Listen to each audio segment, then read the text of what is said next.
look to see what day of the week it is because yeah, that is the way my days are feeling right now. So glad to see you guys starting to pop on in here. I know that you could be anywhere else across the social media platforms or not on here at all. So I appreciate you choosing to join in and take a listen and see what we have for conversations today. Um, there's a lot going on, right? With primaries happening all over the country, and specifically some big things happening in Wisconsin and in South Carolina. And good morning, Find Out. Good morning, Sandy. So yeah, so listen, folks, wherever you're watching from, make sure that you say hello so that I can greet you in the chat. Substack, I can't see your chat, but just know that I am grateful that you are here and wishing that you could pop in and participate. Good morning, Tech Lady. What's up, Alshami? Good morning, everybody. Hey, David. What's up, Eureka? Good to see you. I am throwing the link to join the panel. It is in the chat. So you can see that on YouTube and on Twitch right now. Hey, Witch. Hey, Jamie. What's up, Endo Moon? Hey, Straw Hat Marky. Flying Nana. Good morning, folks. What's up, Jamie? Appreciate it. What's up, DJ 20? What's up, Red Hot? I think I said Conchita, maybe not. What's up, Conchita? Blue Honey Pot. I missed somebody. Melinda. Sue, Carol, Mel Gray, Penny GF. Good morning, folks. What's up, birthday girl, Amy?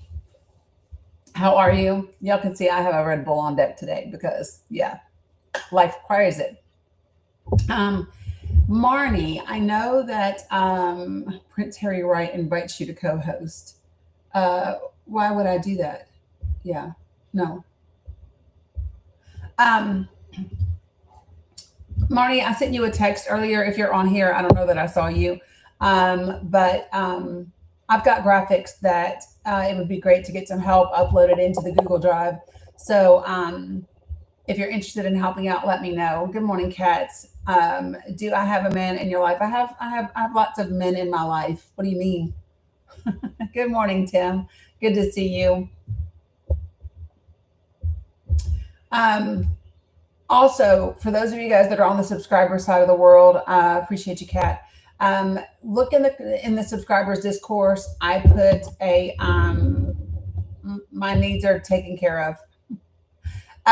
Thank you, though. But listen, I put a message in the subscriber side of the chat looking for some help lining up candidate interviews over the next 80 days. I'm just saying, Melinda, sometimes it's just so weird. But it's the internet. So there you go, right? So if that is something that you would be interested in helping set up, please let me know and respond in the subscribers Discord. Also, for some of you all that subscribe to me directly, I need to kind of review, and I'll be putting an update in there about all of the people that are subscribed directly and what that looks like and what stage you're in, and if you need to make any changes to your subscription. So I'm hoping that Eric pops in here pretty soon too as well. Good morning, Don Juan. Really cute gift, right? What's up, Sassy? Hey, Gio. Hey, Michelle. I'm gonna put this out so I can stretch my hip out today. So I'm gonna share an opinion today that may or may not be popular with everybody, and I don't really care, but I'm down for the conversation that it might generate. I'm glad you are here. I thought about you this morning, my friend, when I saw the results coming out of Wisconsin's primary and the governor results. And so I want to talk about those, and I want to share my perspective and kind of my thoughts around all of it and what it looks like, what it does and doesn't mean, and what it tells us about how we might be able to move forward for the midterms. Hey, Georgia. So hopefully everybody's down for all that conversation.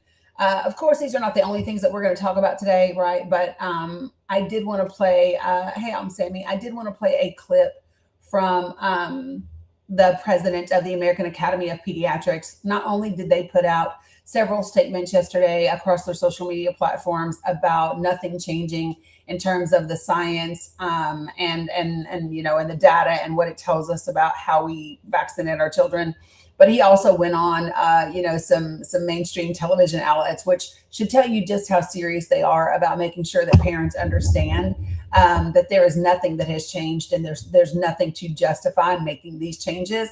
So we are going to touch on that again today, but not nearly as in depth as we did yesterday.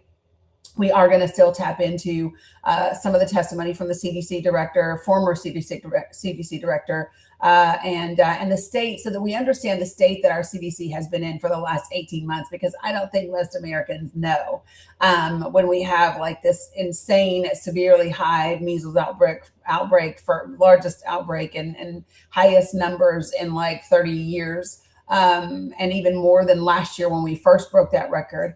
And then when you also have things that are happening globally with outbreaks. And so some of you out there are like, I don't give a shit about what's happening in the Congo. Well, you might want to, because people travel all over the world. And so those things end up making it home. And there's a reason that we participate in global aid and global medicine and global science, because we're supposed to understand that we are all connected together, and that what happens on one side of the world will eventually impact the other side of the world in some way, shape, or form. And so it's wise for us to just be in tune with those things and participate in those things. Right. It's like maybe Candace that they didn't read it all. Yeah. So were you in Papa Orion's live? I was in his live earlier. So if you guys know who Papa Orion is, we were in. I had him on my live. Along with Covey and Mama Africa and another individual who just left and went to Congo about a month ago now, I want to say. She was going back, and she's going to be there for a couple of years volunteering at the orphanage where she was raised. And so there's a lot of different efforts that are happening there in Congo and in other places. And so I was on with him earlier this morning, and I sent him a direct message. So he is actually going to get with me, and we're going to set up a time to do a specific live about that initiative there in Congo, and about some of the things that they're doing with the kids in terms of their schools, in terms of the women that have come out of sexual violence experiences, and the things that they are doing with them, that they are teaching them how to sew, and so that they can have an income of their own, and then also their period pad program, where they teach them how to sew and make those so that they are reusable. But I was on his live this morning and asked him, if he would be down to set that up for me, since he has all the contacts. He said yes. I said great, and so I sent him a message. And so hopefully we'll be having that. We'll put that together fairly quickly and make that happen as well. Good morning, Georgia. So it's been a full morning over here already, in case you don't know. But I do want to, touch base and kind of, let's breathe for a second. Can I get one of my mods to do me a favor and send me a reminder at 3:00 this afternoon to take care of some things for our Pally friends that I need to take care of? With Bella's birthday and everything, I just fucking forgot. Sometimes my ADHD is not my friend. But if you could do that, that would be amazing. So Philip, let me make sure that you, maybe let me help you out a little bit. So you can have the opinion that President Trump is the best for America. That's entirely your opinion. But people don't have to leave if they disagree. Like, that's the whole purpose of this being the United States of America, and us having elections, and us participating in the process, is that this is not a dictatorship. We don't kick people out of the country because they disagree. So if you're going to be in my space, I'm going to ask that you follow my guidelines, which are very simple. Be respectful. Don't use slurs. Don't spam my chat, and don't type in all caps. I have folks in my community that are vision impaired. And so that means that all caps are reserved for those individuals and my moderators. If you can follow those 4 things, we'll get along just fine. If you don't, you'll be muted and booted from my live. Okay? All right. Just wanted to let you know. Good morning, 80. Right, Don Juan. Democracy. Yeah. Smart Show. I hope you find a good one. Yeah. I think that's great for you. Good morning, Alice. Wow, missed you guys too, Georgia. Hope everything went well in the hospital and that you're recovering well. Guys, I know you're not talking to the trolls. I know you're not. You can't be. No, you're not. Awesome, Jamie. Love that. So yeah, exciting things. By the way, don't let me forget, you guys, when I start to talk about midterms, don't let me forget about Minnesota as well. Good morning, Seku. Good morning, Packard Giles, Tina Noel. Don't let me forget to talk about Minnesota, because did you know that in the state of Minnesota, for the first time ever, all of the candidates for the midterms are women? Republican and Democrats, they are women. How about that? And that's the same case in Tennessee with the two women that are up for governor. They are both also women in Tennessee. One, I believe, is a decent human being and a woman. The other one, I think, is a shitty woman, but a woman nonetheless. Marcia is a woman nonetheless. She might be what I consider to be a shitty human being, but she is a woman. So, there's that. Yeah, but I also want to talk about Peggy Flanagan is an Indigenous woman too. Yes.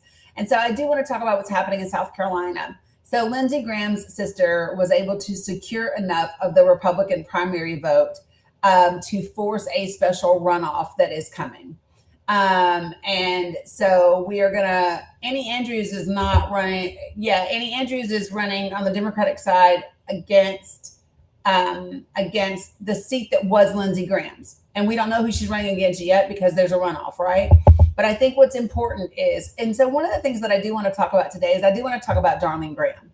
I do want to talk about Darlene Graham and her ability to pull 30% of the vote, with having just filled Lindsey's seat and really not having, to my knowledge, any experience or expertise or wisdom in politics. And so it makes me wonder, did people show up to the primaries and just vote because they saw the name Graham? And is that something that the Republican Party is counting on in South Carolina? Or what is it? Because, you know what I mean? How in the world does that happen? And so it's very, very interesting to see what's transpiring. And don't get me wrong, I'm not a fan of Ralph Norman, make me vomit in my mouth, but you know what I mean? And so these are the things that I do want to talk about. Good morning, William. All right. So where to start in all of this stuff?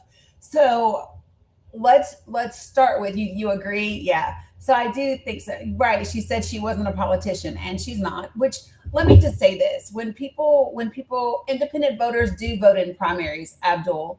So maybe you're not clear that different states have different guidelines when it comes to primaries. So some states you are required to register as a Democrat or a Republican in order to vote in a primaries. Some states you are not.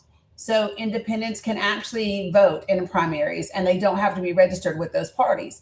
Sometimes in some states, you can simply, no matter how you're registered, you can ask for the particular ballot of the primary that you desire to vote in. So those election laws vary based on state.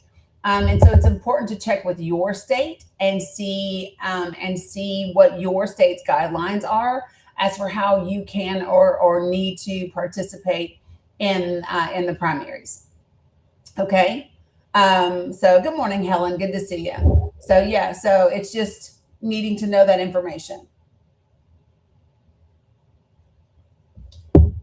What did I miss? Why are y'all freaking out in the comments? Did I miss somebody? Did I miss something?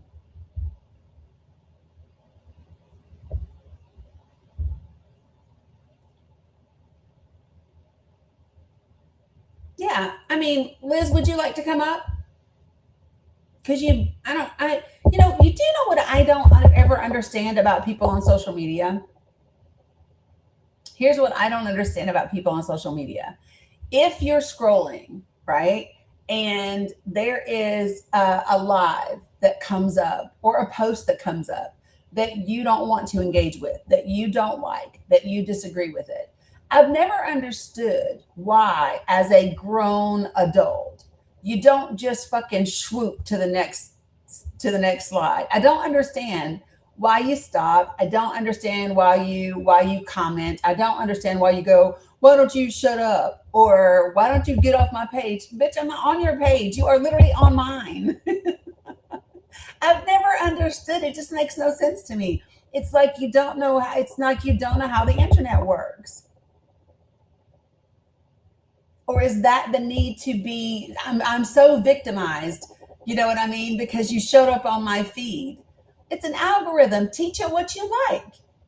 Teach it what you like. You don't want to see me. You don't want to hear my thoughts. You don't like to hear my position. Teach the algorithm that you don't like me. Leave. It's not difficult. And here's what I think the people who choose not to do that, there is something deep down in you subconsciously that knows you need to be here.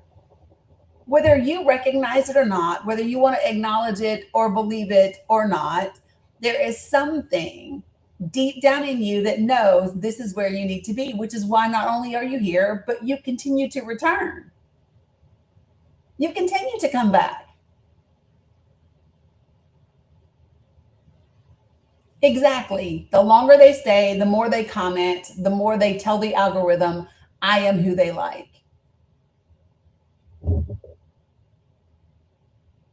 I think thou dost protest too much, Liz.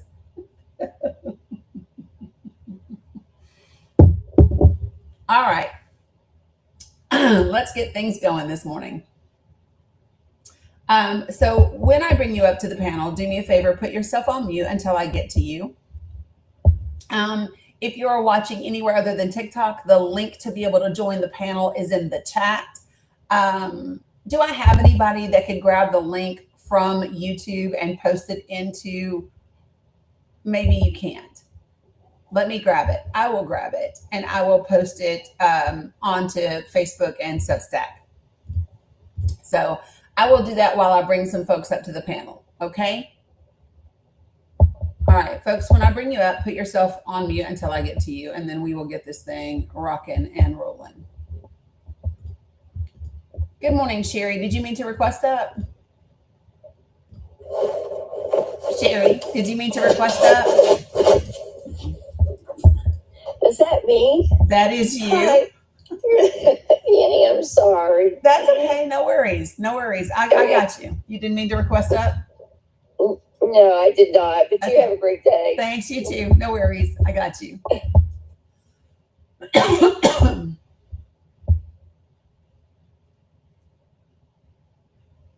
Yes, Jamie Harris did almost take Lindsey Graham's seat last time. People do not like how Lindsey Graham has represented South Carolina. I think you're right. I think that Annie Andrews is definitely a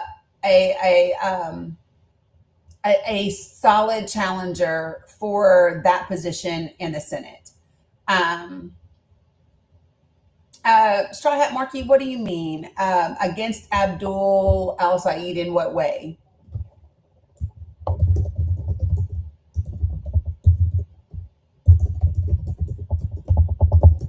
And if you want to request up and talk about it, we can do that.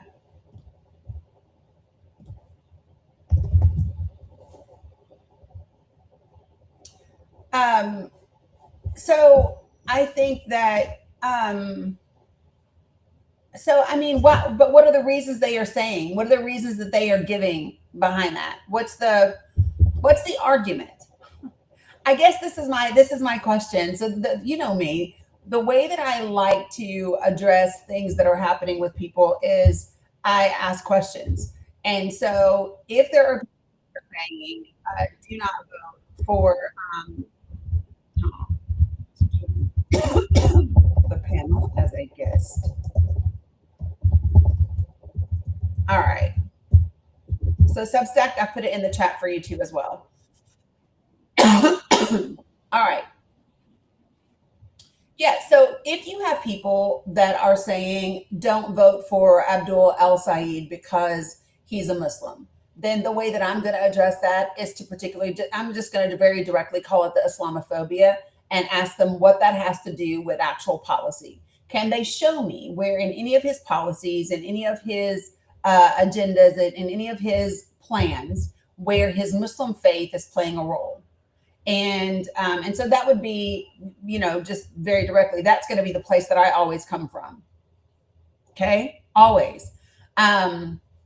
So I think it's just really important to call that out straight up automatically. Yeah. And when people say he's a socialist, I think my question again is, can you define, can you share with me what him being a socialist has to do? Because him being voted into office, because number one, even though he's not a socialist, my next question for them would be, have you gone to his platform? Have you looked at his policies? Right? Do you want to know that's one of the very first things I did when I saw that David Crowley won the primary in Wisconsin, right? First thing I did this morning was go to his, first thing I did, yeah, I know, Bounty of Love. But the first thing I did was go to his website, and he's focused on two big things. So how do I have people from Wisconsin that are in this live right now? Do I have folks that are in Wisconsin that are in the live?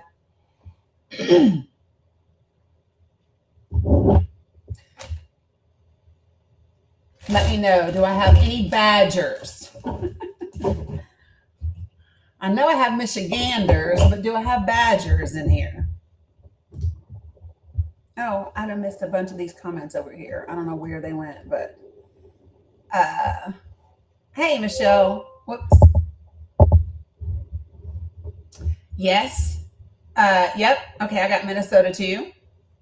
Yeah, so Gen X, 1969. Let's talk about it. Oh, that's a cute donut, Sandy. By the way, Bella saw the unicorn birthday thing, that the message that you made her. She was like, oh, she was like in super duper, like she thought it was so beautiful. So Gen X, yeah, can we chat about your comment? Buckeye over there. Okay, I got you, Richard. So Gen X, do you want to join the panel? Let's talk about it, because I would love to. I mean, so here's my thing. If you have a sincere concern about Islam, right, and some Islamic takeover, then let's chat about it. I don't think that you do. I think that you're either a fake account, a troll, a minion out on a mission, or whatever. I don't think you have a real concern, because if you had a real concern, then you would be willing to have an outright discussion about it. But I don't see that coming from you. Therefore, I don't believe it to be so. Right? Just saying. Hey guys, let me handle the trolls. Okay, that would be great. So let's start with Wisconsin and this win for David Crowley, who was the Democratic preferred candidate. And he beat the Democratic Socialist that was running against him. So first thing that I want to talk about here is, how many of you all know that his opponent was leading in the polls? Did you all know that his opponent, according to the polls, although everything kept changing, it was a very up and down kind of deal. How many of you all know that they kept saying she was winning in the polls, and yet she lost? This is why I always say, do not get on the polar coaster. Do not get on the polar coaster. Polls are only as good as the people that are giving them, the people that are being polled, the design of the poll, the questions that are being asked. So it's not really like, I don't do polls. I don't let them sway me. I don't let them get me excited. I don't let them bring me down. I don't let polls take me anywhere, because it is a ride that A, I don't control, right? And B, will make you sick to your stomach. So yeah, no polls for me. I do not get on the polar coaster, okay? 2, and this is going to sound really strange, but I want y'all to hear me out and don't come for me. Don't come for me until I finish this complete thought, okay? So I am not devastated that the Democratic Socialist candidate didn't win. I'm speaking in generalities. Listen to me. I'm not talking about her as a candidate and her policies over David as a candidate and his policies. I'm talking specifically about not being devastated that the establishment Dem or the Dem of the Democratic Party won versus the Democratic Socialist. And I'm going to share with you why I'm not devastated over that. Number one, when I go to his site and I look at his policies and I look at the things that he says, I agree with them. I think they are good. The other thing that I think about the things that he said is he didn't just say things, but he has an actual plan on how to implement them, and we can talk about them and look at them together, right? So that was number one. I felt like, okay, at least we don't have whatever. Now, things that I haven't looked at, I have not looked at. If he takes PAC money, I have not taken a look at to see if he has. I haven't taken a look to see if he took APAC money or whatever. And so I'm gonna do that while I'm live with you today, right? But the other reason is, and this is the very, very pragmatic side of me. Hey, Lenny, good morning. So it takes the wind out of the dangerous DSAs are coming for us, right? This thing that they want everybody to be terrified of, that the socialists are coming for the Democratic Party and the socialists are taking over the country and the socialists, right? So from that perspective, that's a glimmer, right? Does that make sense? And so this is the thing that I really want people to think of. Sometimes when we look at candidates and when we look at and strategies and outcomes or whatever, it's very, very easy to get caught up in like the emotion of how we feel about a thing because of the things that we desire for the country and because the things that we desire are so good for so many people, right? And so of course you're just like, holy shit, when it's like, but we really need universal health care, which we do, right? And understand that it is about how we get here step by step by step. And one of the things that I hope that we achieve over the next 2 to 4 years, right? Cahill, if you want to discuss universal health care, then feel free to join the panel and we can talk about it, okay? But one of the things that I want people to, what I hope we do as a country is as we make progress, what I prefer is for us to make solid, steady, less likely to be reversed progress than super fast, super extreme progress that then gets reversed as soon as there's a change in power in Congress. I want us as a country to get off of this big, huge pendulum swing from super right to super left to super right to super left. And I am not saying having centrist policies. That's not what I'm saying, because most of the country actually aligns and agrees with progressive policies. But it's about having progressive policies implemented in a way that isn't extreme and that does allow an appeal to everyone and give other people the opportunity to sit with it and be good with it. Right? So that's the part that I'm really looking forward to. That is the part that I think we ought to be working towards and going from there. So to Kay Howells, before you get muted, when you said you evil witches need to be culled, y'all tried that once. It didn't work. We're still here. And we witches will absolutely handle folks like you. So you have the absolute day that you deserve. Okay.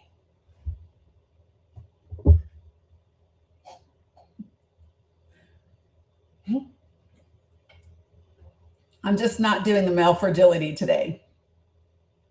I am not doing the male fragility today in any way, shape, or form. I'm not. If you think I wasn't tolerant of male fragility yesterday, I am less tolerant today of male fragility.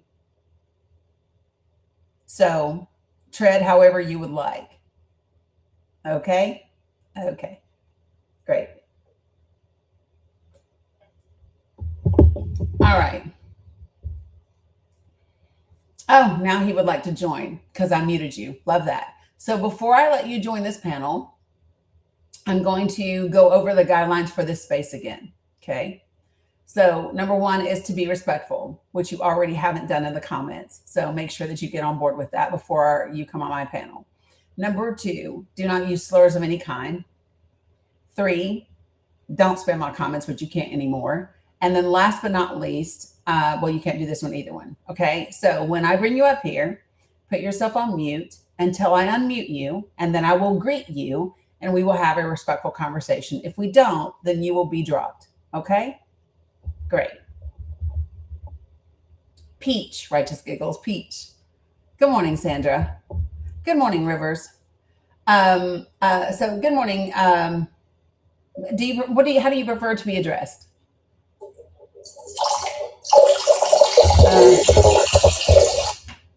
It's just men children, just sad. And then this is why we choose the bear.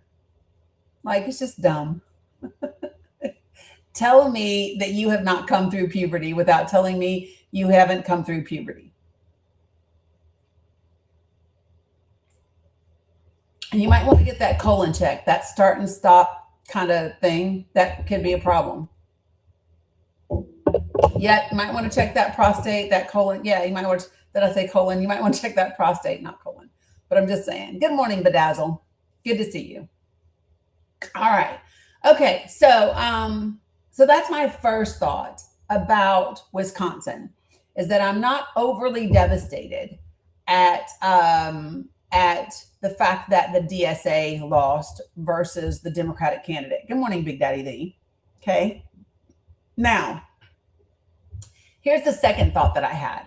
So how many of you all that are in Wisconsin that are Badgers actually knew that a big part of his platform, when he talks about Badger basics, that he talks a lot about energy, and in his focus on energy, he is focused on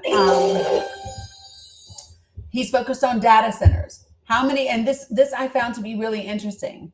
So how many of you all knew that? So on David Crowley's website, under Badger Basics, his tagline is affordability, care, and opportunity. Okay.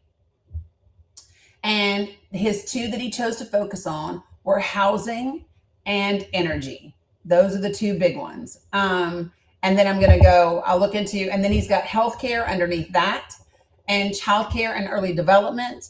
And then under opportunity, he's got school to career, clear pathways from classroom to a paycheck, good jobs and economic justice for workers and small businesses. So how many of you have ever been to his website or not? How many of you have never been to David's website? Can you put a 1 in the chat for me? If you're in Wisconsin, especially.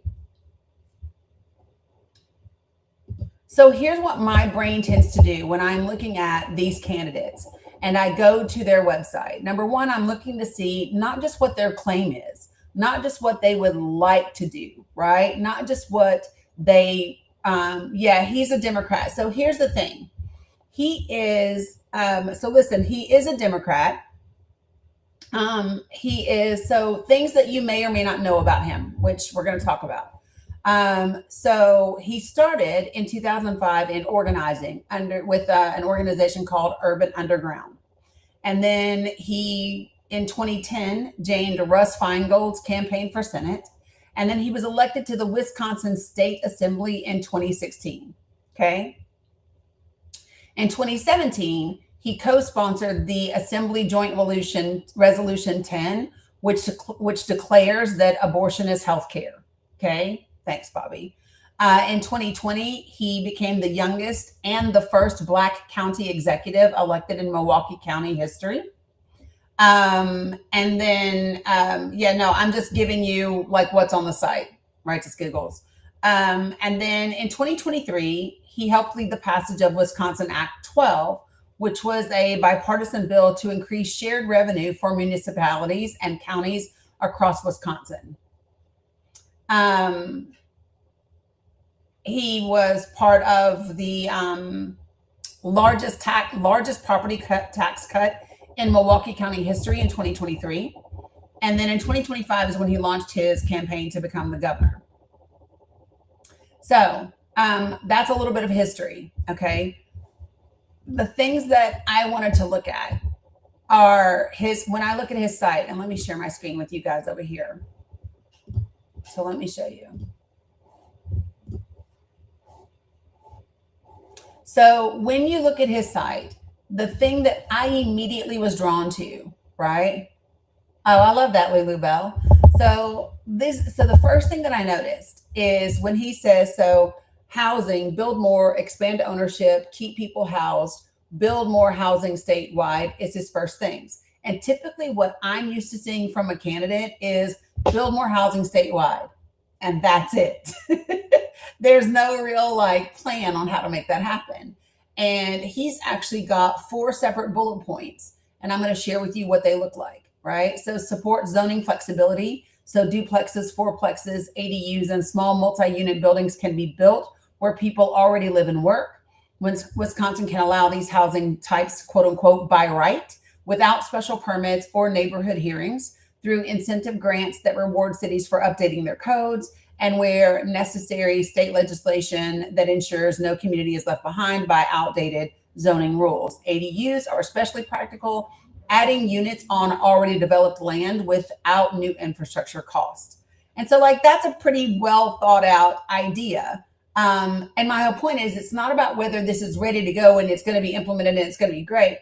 I like the fact that he's got a thought out plan on how he would like to get it done, right? Under expanding affordable home ownership and protect starter homes. He's got increased funding for the Housing Cost Reduction Initiative for down payment assistance and wealth building through home ownership. Make Housing Cost Reduction Initiative dollars more flexible so that funding can shift to where demand is the highest, helping help get to families faster instead of sitting unused. And then giving municipalities the option to set guardrails on bulk investor purchases of single and 2-family homes, because starter homes should go to first-time buyers, not corporate investors buying up neighborhoods. So these things don't alarm me. I feel like, okay, great. So here's the part that caught my eye. Under energy, he's got make big tech pay for the grid, not Wisconsin families. And I'm going to read what it says, and then I'm going to give you my thoughts. Hey, Cam. And so he says, number 1, require large data center developers to invest in virtual power plants, VPPs, coordinating home batteries, smart appliances, and distributed storage as a first resort strategy before seeking approval to build new fossil fuel generation. This approach will bring hundreds of megawatts online in months at a fraction of the cost of new gas plants, and benefit consumers, right? Require mega users like data centers to pay the full cost of grid upgrades they drive. Establish clear environmental guardrails on water usage, energy sourcing, stringent energy efficiency, building codes, and emissions, so data center growth doesn't come at the expense of Wisconsin communities or natural resources. So my immediate thought with this is, ooh, I don't like this. And it's not that I don't like the idea of him saying, we need to make them share the cost. We need to make them cover the cost. We need to make them be safe for the environment. My initial thing is, why the fuck are you not against data centers? That's my thought. My immediate thought is wait a minute. I don't hear any pushback about the number of data centers. I don't hear any pushback about the concern for data centers or what they're being used for, or the storage of our data, or flock cameras, or AI, or any of those things. All I hear is data centers are inevitable. We're going to have a shit ton of them. Let's make them do A, B, C, D, X, Y, Z. And that makes me go, ooh, I don't really know, which is one of the reasons why I would love to have him come on and talk about it. So here's what I would say. Okay. This is the type of thing, if you're in Wisconsin, this is the thing that I would say to you is go to the candidate's website, read it, and then ask questions and think about what they're saying. Do they have high-level items, or do they have actual plans? Right? Do they have actual plans? Because do you know the next thing that I did after going to his site and just reading that little snippet there about the data centers? The next thing that I did was I went to Project for the People, to the Wisconsin folder, to see how many data centers Wisconsin has, how many are in different congressional districts, how many are already operational, how many are planned, how many are under construction. And that would be the conversation I would want to have with him. These would be my questions if I lived in Wisconsin and I was talking to this potential representative. Does that make sense?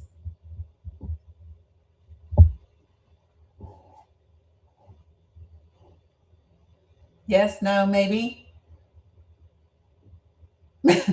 Because that's the whole reason. So listen, when we look at like what can we use Project for the People for? Project for the People isn't just about being able to hold your or being able to share information with people that are in your circles and in your community and all of that, but using that data to ask very informed questions of the people that are running for office. Does he even know those numbers? That's what I would want to know is, do you know the numbers? So if I look in Wisconsin, here's what I know is right now there are 12, 16, 17, 17 plus 9 is 20, 26, 26, that's 40, 40. There are 46. There are 46 data centers in the state of Wisconsin. And there are, let me see, 3, 5, 9, 14, 18, 22, 23, 23 of them. So half are already operational. So 46 total in Wisconsin, half already operational, the other half either planned or under construction. And so that's the question that I would have, right?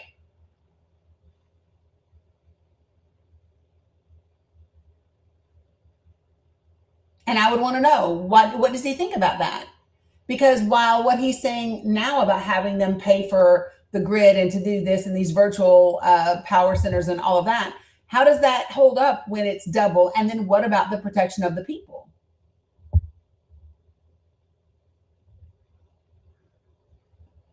What do you mean, Ricky? He claims to audit the state, and your state legislature is a Republican ran.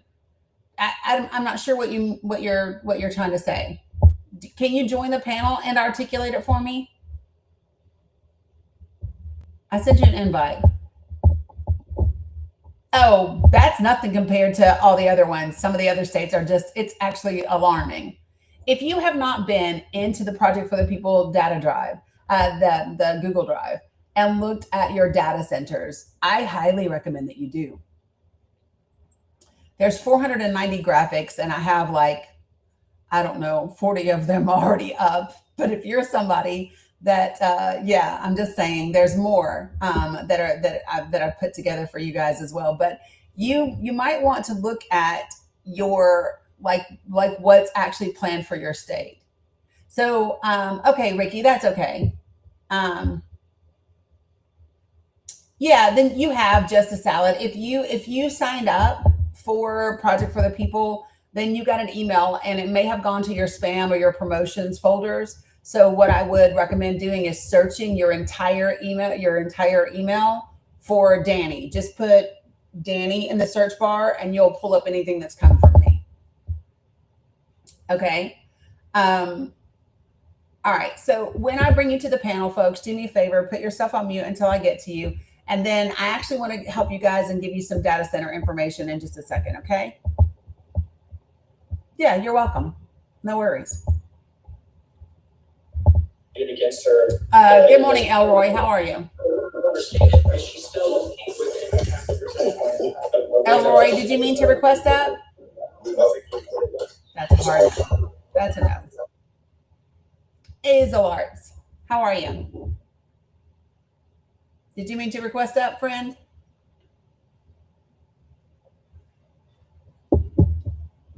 I don't think so. He might have to deal with people. Okay. So just for information, and I would love for you guys over here, Facebook, YouTube, Twitch, Substack, to participate as well. Can you drop your state in the comments? And if you don't want to put your state and your congressional district, that's fine. But at a minimum, can you give me a state? Okay, so I've got South Carolina, I got Ohio, I'll do 5. I got New York, Florida, Texas, Jesus.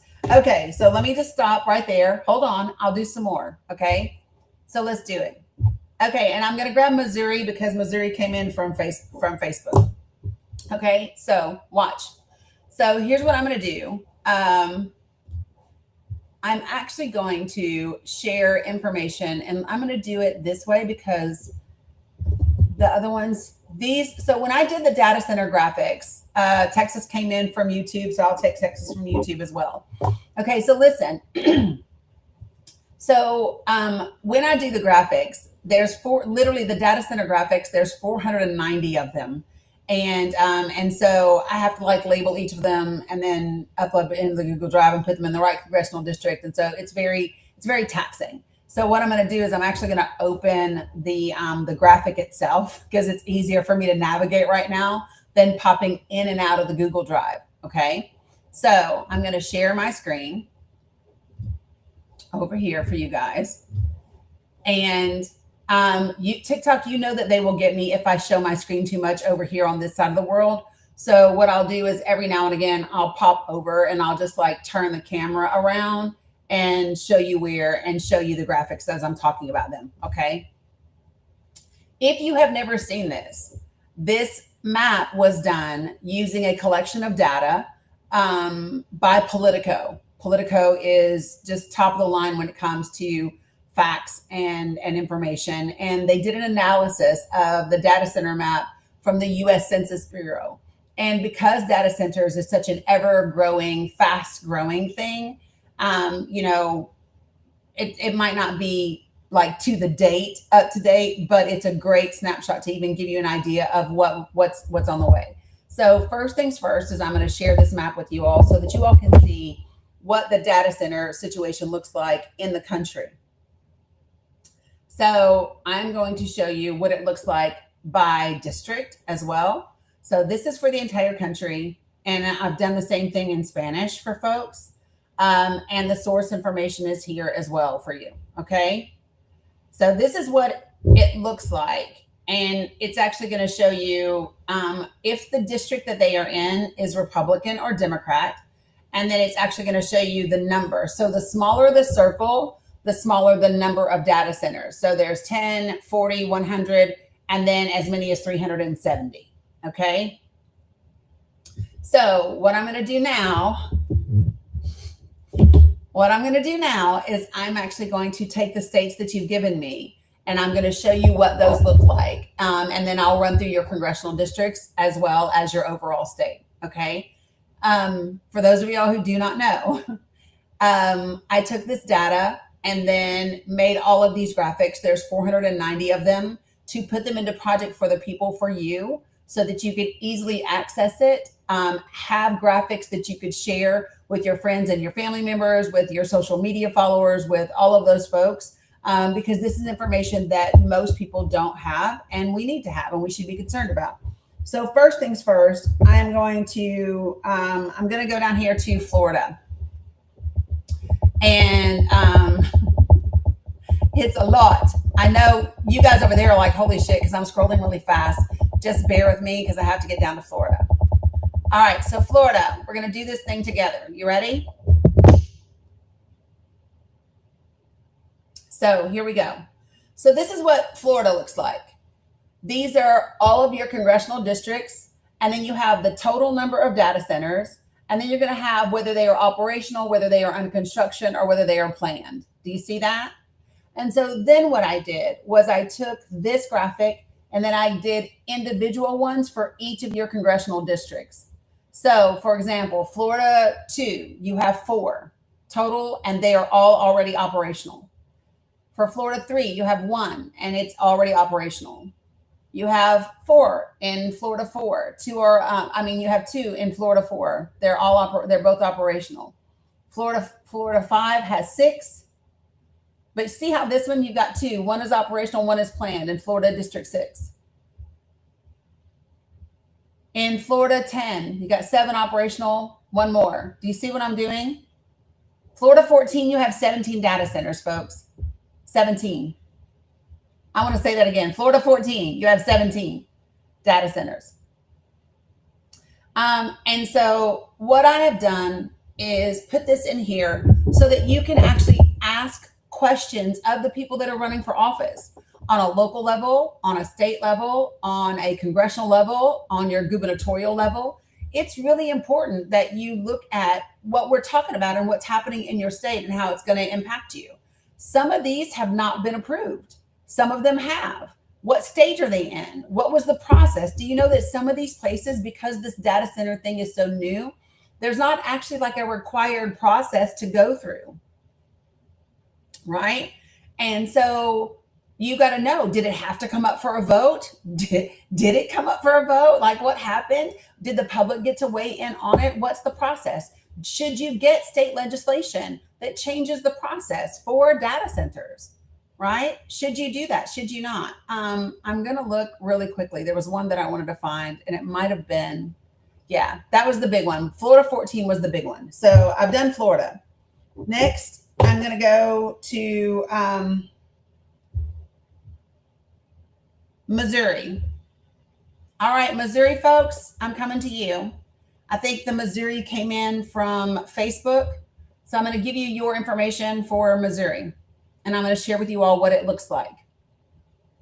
And then Wisconsin, yes, I'm going to show you because your elected officials specifically talked about data centers. And so I think that these would be great information to talk to David Crowley about, since he's got this idea about what data, what we should require of them. I think I would want to know, well, why do we need so damn many? So yeah, okay, here we go. Mississippi. I told you it's a lot of graphics. So Missouri, this is what you look like in terms of data centers. You're welcome, Recreation. So Missouri, this is you, babes. And I just want you to look at Missouri 3. You have 19 total. 3 of them are operational. 16 are planned. Did you hear me? So let me show you real quick. I'll just start here. Missouri 6, you got 11 total. 5 are operational, 1 under construction, 5 are planned. 22 total for Missouri 5. 12 are operational, 2 are under construction, 8 are planned. These are Missouri 3, 19 total, 3 operational, 16 planned. So if you have concerns, right, because they're near lakes and aquifers, which is crazy, which is absolutely crazy, you know, I want to see how you guys are doing over here on this side of the world. Hey, Pentonton, you want Tennessee? Okay. And so I did these because I want you to be equipped with really relevant information and hold these folks' feet to the fire. They should have to answer for that. Yeah, Jamie. So that's Missouri. I'm going to show you Ohio really quickly. These are the states that I took real quick from you guys to show you what it looks like. North Carolina, Dakota. Here we go. So Ohio, yours is pretty significant as well. Ohio, these are your data center locations. Okay. And to give you an idea of what they look like, we'll go to look at some of them. So Ohio 4, you have 17 total, 10 in operation, 3 under construction, 4 are planned. Ohio 10, 8 total, 7 operational, 1 planned. Look at this one. Ohio 15, 40 data centers. 35 of them are already operational. 1 is under construction and 4 more are planned.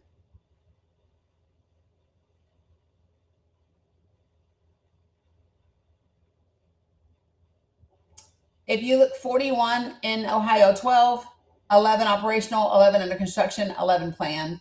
That equals 33. I'm missing something here. Probably a typo. I'll fix it. Because when you're doing 500 graphics, sometimes shit fucks up. And I'm a human being. But so for those of you guys that are asking me and you keep, yeah, we need some, but we don't need this number of them, right? And the purpose of these, so you got to ask yourself, like, what has happened? What has changed that all of a sudden we need a shit ton of data centers everywhere? What's happened other than the fact that there are things that are changing in this country that indicate they would like for us to go to a surveillance state? What do they need data centers to store information for? Right? Whether you're looking at whether you are looking at your AI information, whether you're looking at flock cameras, whether you are looking at things like Pegasus and things like that, it's important, folks, for us to get really, really clear about what this stuff looks like and what's the need for it. TikTok, if you don't stop moving shit around, please. They are 100% moving things around. And now I have to figure out where they put my board again, because there it is. Okay. So listen, there's absolutely no way that I can go through all 50 states and every congressional district and give you all of your data centers information. What I did say that I would do is that I would take 5 or 6 states and I would show them to you. So that's what I'm doing right now. If you want access to this information, folks, because I do make all of this available to you, you need to join Project for the People. You sign up, you'll get an email from me, and that email gives you a link to this Google Drive. I only ask for a couple of things. I ask that you don't remove the logos or watermarks because you didn't do the fucking work. And then I ask that you don't share the Google Drive directly, but you share the contents of the Google Drive. And if you want to share something so that other people can sign up to get access to the information, then you just share the domain name that I bought, which is makingamericatruly.great.com. And you'll get this information, you'll get graphics on Medicaid, and you'll get graphics on SNAP, and graphics on poverty levels, and graphics on uninsured because of the tax subsidies expired. You'll get voter registration deadlines and information. You'll get working adults working on Medicaid stats, potential legislations, access to petitions. There's all types of information that is in here that's available to you. And I've done the work. All you have to do, so you can either scan that QR code that is right there in that sticker, or you can go to making, like ING, making americatruly.great.com. And then that's how you sign up. We currently have people in 49 states across the country that have joined. We are in over 540 of the country's counties. There's only 3,100 counties in the entire country, right? And in 4.5, almost 5 months, we are now in almost 20% of them. And so the purpose of this is to use this information for people to get involved, for you to share this information, for you to go out. I got people that knock doors. I got people that put up flyers in grocery stores and libraries, community centers, all of those different types of things. This is how we get together and we do the work. And then we meet every other Thursday. So we meet tomorrow night at 8 p.m. Eastern Standard Time. I send out an email with the link to join the meeting. When you join the meeting, we talk about the new graphics that have been uploaded, which there are quite a few since last time. We also role play how to have conversations with the people in your life so that people know this information, right? And so that's it. And why do this work? Because for too long, the majority of the people have been absent from the process in our democracy. We have left it up to politicians or corporations and their greed, right? And it is definitely time that we do something different. And so that means we have to get engaged in the process. And so part of that engagement is understanding that we are the process, and that politics is not some abstract things. Politics is the policy that influences and impacts the lives of people. That's what politics really is. Politics isn't elections and campaigns. That shit is not politics. That's the game. Politics is actually policy and how it impacts the lives of people. And if you want your life to be impacted differently, then you must get involved in influencing policy. And the way that you do that is by getting like neck deep involved in what's going on and holding the people that you elect accountable and doing everything within your power to change the way the game is played and change the people that are playing the game. Okay? All right. So really quickly, I'm going to do New York, then South Carolina, and then Texas. Those are the last 3 states that I picked up. Okay. So let me show you. All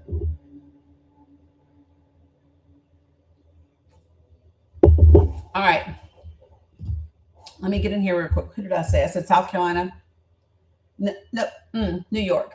New York is next. Sorry, guys. I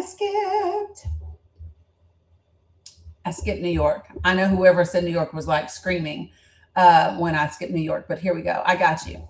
So New York, this is what you look like.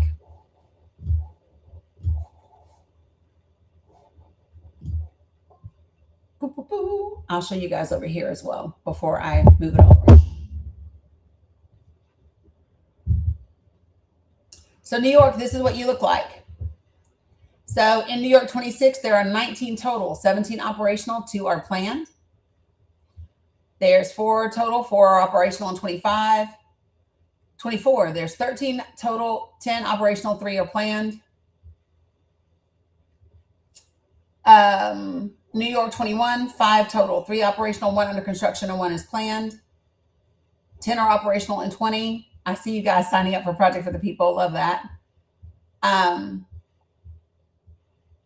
And what I'm going to do, somebody asked me for it the other day. I will make a quick video showing how I navigate the Google Drive. Okay, so that's New York. I'm not doing all the states, Sue. I only took some states from the comments from the chat and going from there. So if you guys that are just signing up for Project for the People, hold on, sit tight, don't go anywhere. And what I'm going to do is I'm going to show you some screenshots so that you know what is available to you in the drive when you get in there. Okay. So really quickly, I'm going to do South Carolina and Texas, and then I'm going to show you those screenshots. Now, listen, let me also say this to you all. I understand that this is not as fun or sexy or entertaining. I think it's sexy as fuck, but it's not as entertaining as watching people scream at each other and call each other names on this app and debate things and have gotcha moments. However, we are more interested in this space and things that are going to make a difference and change the outcomes moving forward than we are in just being entertained. If you want to be entertained, log off of TikTok and go watch Love Island. But if you really want to have access to information that is significant, that can change the way that that our systems actually work for us and change the systems themselves, then this is the type of live that you would want to be in. And I'm not the only person out there that does these types of lives, but I will speak for what happens in my space and in my live, right?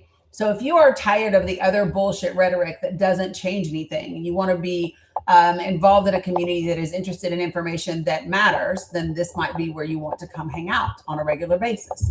So this is South Carolina.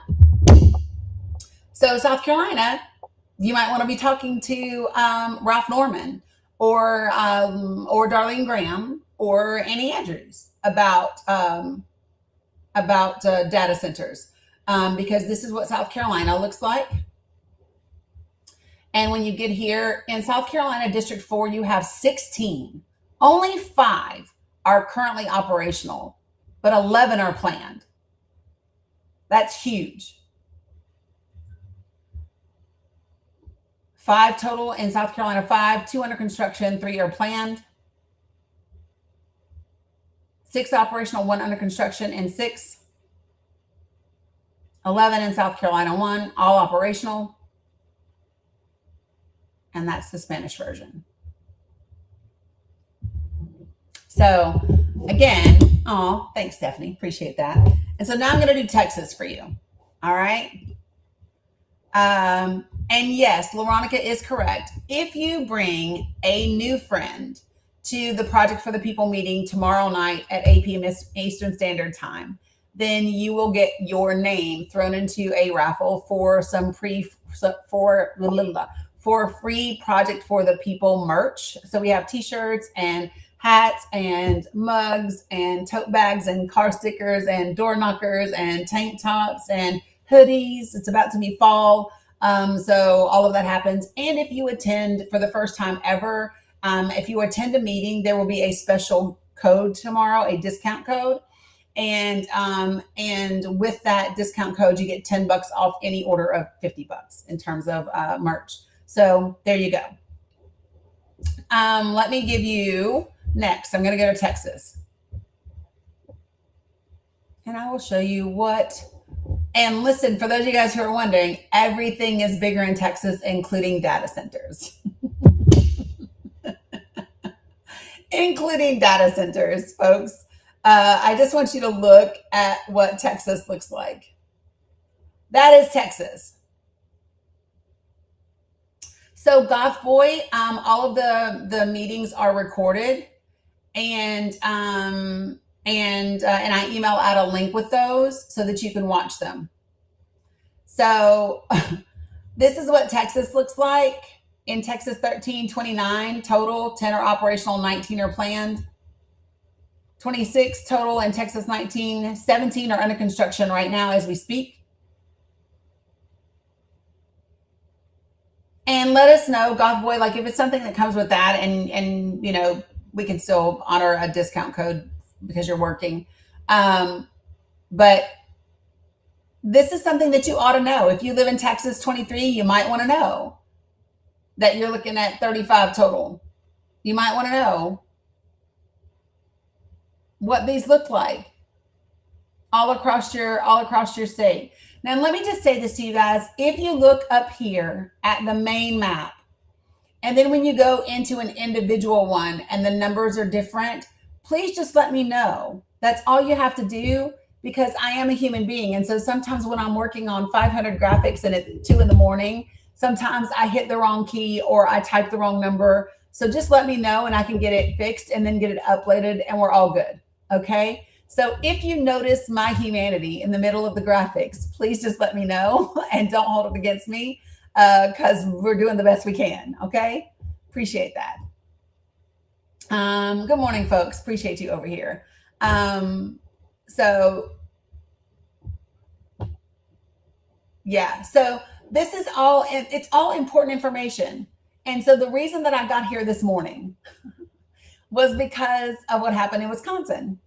And so for those of you guys that maybe you're just joining and you weren't here when I first talked about this, yeah, I'm definitely human. It's mine, Joanne. So that's actually my personal Google Drive. And so what I did was I put together a Google Drive full of resources for people. It's called Project for the People. The QR code is down here in the corner. If you go to makingamericatruly.great.com, it will tell you what this initiative is all about. And then you can register if you want to get access to the data and the graphics. For all of the graphics, this part's important. For all of the graphics that you see in this drive, that's giving you actual data. Okay. There's a folder in the Google Drive that actually says sources and links. So you guys, I can show you straight off the bat, because I'll just share my screen. You guys give me a second and I'll show you. So I'm going to share my screen right here with you guys. So do you see right here where it says source, links, and docs for you guys and for you all? Let me see if I can show you what it looks like.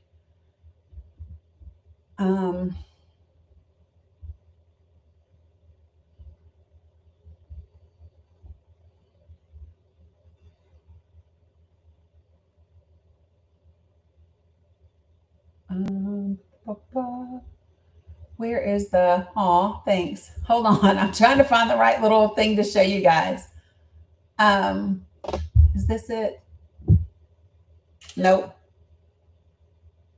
Not me doing the back tap and accidentally screenshotting my own stuff. I'm trying to find the overall shot that shows you what all is in here. There. So see right here where it says sources, links, and docs.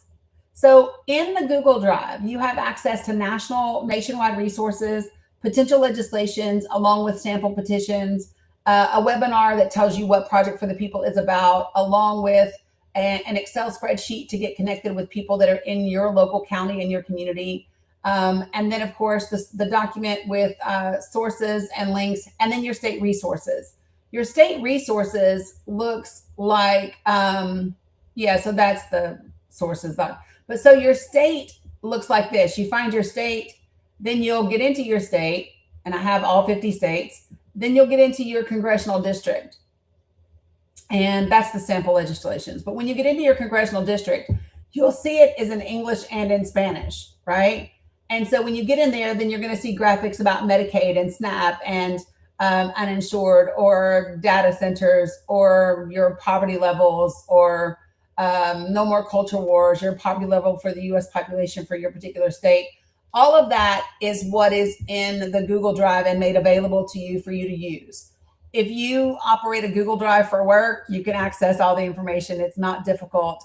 It's one of the reasons why I put it in a Google Drive, and I'll do a little video just walking you all through it. So the whole idea is for us to become accurately informed individuals so that we can ask the right questions of our potential candidates, and we can hold our elected officials accountable. And then understand that not everybody is going to be out when we want them to be out. This is going to be a forever process, right? And I really want you all to kind of sit with that for a moment and understand that we can never, if we haven't learned, for me, if we haven't learned anything over the last 10 years, is that we cannot afford to check out of our democracy again. We can never, ever afford to check out of the democratic process for this constitutional republic that we live in.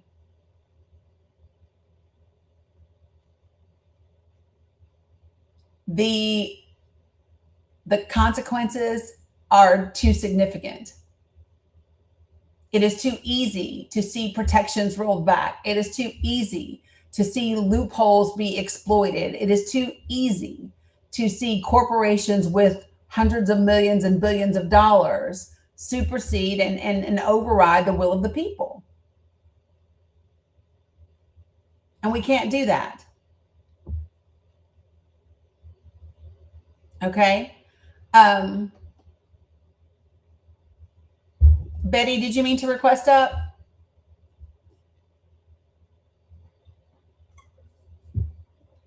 Betty, did you mean to request up?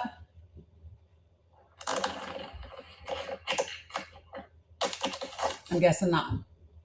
Okay, so can I share with you guys some new graphics that I made? I'm kind of excited.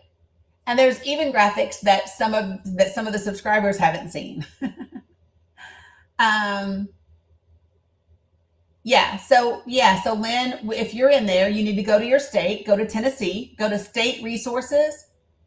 And then when you're in state resources, scroll down to Tennessee. Now, right now, so Lynn, let me just tell you this, the statewide ones there's 490 of those individual graphics for each congressional district. And I don't have all 490 uploaded yet. I messaged Kat this morning, and she and I are going to team up today, and anybody else that might be interested, and we're going to hop on a Google Meet and get them uploaded together. So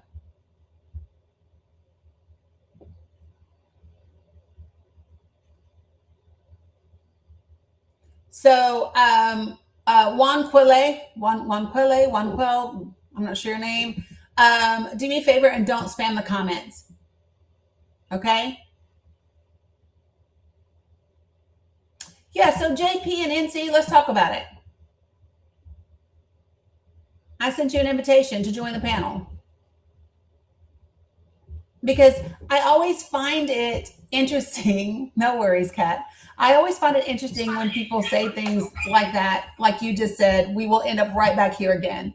So first, let me just say thanks for accepting the invite to come up. So let's talk about that. What makes you say we're just going to end up right back here again? So, good morning. Good morning. First time being on your show, watch you all the time. Okay. This is how I feel. This last election exposed this country's shortcomings to a point where if we do not wake up and realize that we do have these serious, like Democrats, well, President Obama, Kamala Harris, they both, and even Hillary Clinton, and to some extent, has said, people don't realize how fragile this democracy is. And they used to say it all the time, but I don't think nobody really paid that any attention. This last administration has come in and showed just how fragile this democracy is. So, to me, this guy is exploiting all of the loopholes. And Republicans, they don't care. They're doing whatever they're doing, right? Well, if we get power again, Democrats, to me, if you know the Supreme Court has just went off the rails. It's not doing what it's designed to do, to protect the citizens of the United States. It's doing whatever this guy and this administration really wants. He's not getting everything he wants, but he's getting, they told this guy he has immunity. Are we serious? So what I wrote in the comments, I said, if these Supreme Court justices aren't impeached, because it will take Congress and the Senate. If we win again and they sit there and they do nothing, we'll have another rogue Supreme Court. There's no term limits. They'll be in there for life. That is a problem for the young people, because these people on the Supreme Court at their age have no connection to the children growing up today.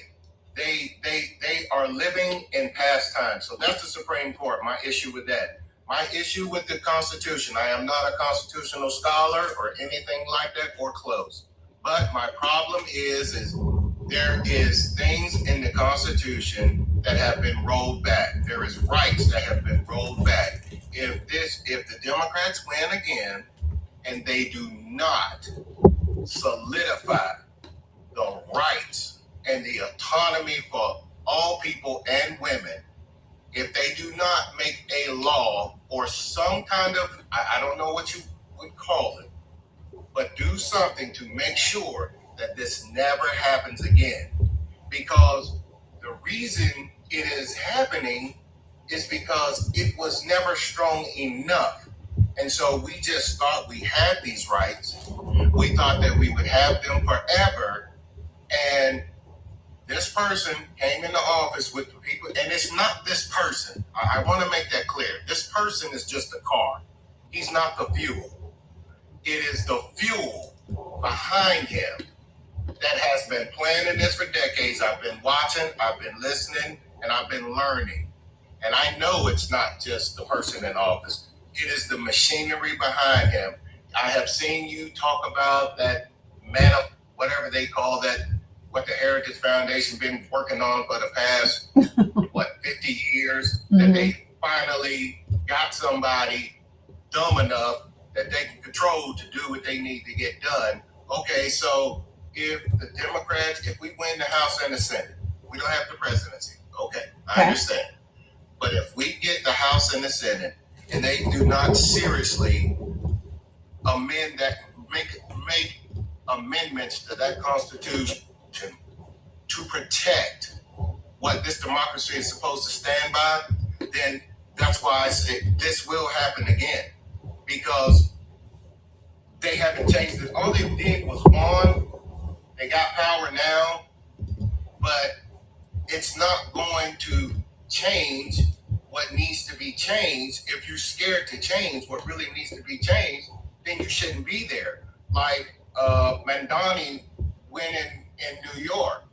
They're scared of that because they just think that oh, socialism is this bad word like communism. The American propaganda machine is insane.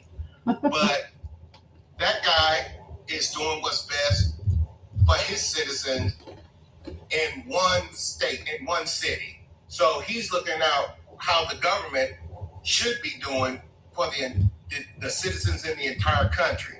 And they're just simply not doing it. They don't care. And so when Democrats try to do things, Republicans go in and tear it down, tear it up. No, we're not doing that, because there's no interest for them to take care of citizens. They don't even take care of their own voters.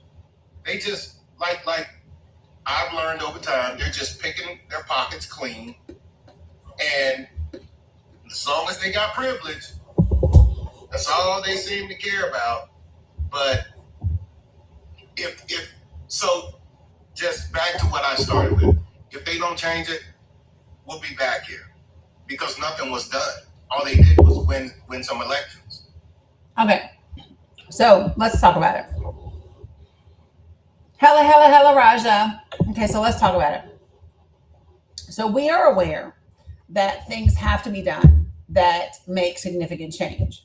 So has anybody ever done the very fun thing of looking up exactly what it would take to get done the very thing that you want to get done? Because I did that this morning. I went through and I was like, what would it take to overturn in law, right, the provisions granted to corporations via Citizens United? And here's what I found is that how many of you guys know the answer to that question? And this is why so many people are hesitant about what Hawaii did with HB 2471. And so I want to talk about it. So just bear with me, JP. Hold with me, right? But how many of you guys have ever said, okay, internet, tell me, if I want to codify into law provisions that would eliminate the finding or the decision from the Supreme Court and Citizens United, what would that take? How many of you guys have ever done that? Put a 1 in the chat if you've ever looked up what it would take to do that in Congress. Or put a 2 if you haven't done that, because I don't see any ones. Put a 2 if you've never looked that up. Okay, maybe that was easier, right? Okay, so I did that. And here are the things that I found. So we already know. So long story short, it would require a constitutional amendment. How many of you all didn't know? Put a 1 if you did not know that it would require a constitutional amendment to do it that way. And the reason why is because the Supreme Court when the Supreme Court said the ruling, the basis for Citizens United was the First Amendment, okay, then that made it connected to the Constitution. So anything else is going to be deemed, quote unquote, unconstitutional. Now, the key for Hawaii is going to be the level and the scope in which they did it, because states still run their own elections. And so I'm not arguing the law about Hawaii's bill versus Citizens United and all of that, okay? But that's number 1. Or a court case that would go before the Supreme Court arguing on the grounds of whether spending your money as a corporation is or is not free speech. But what's another thing that could be done? So, because I'm always looking for the workaround. So number 1, here's my thought process. I think that there are things that you can do in the meantime. And I think that it is time that the progressive majority do what the Republican Party does.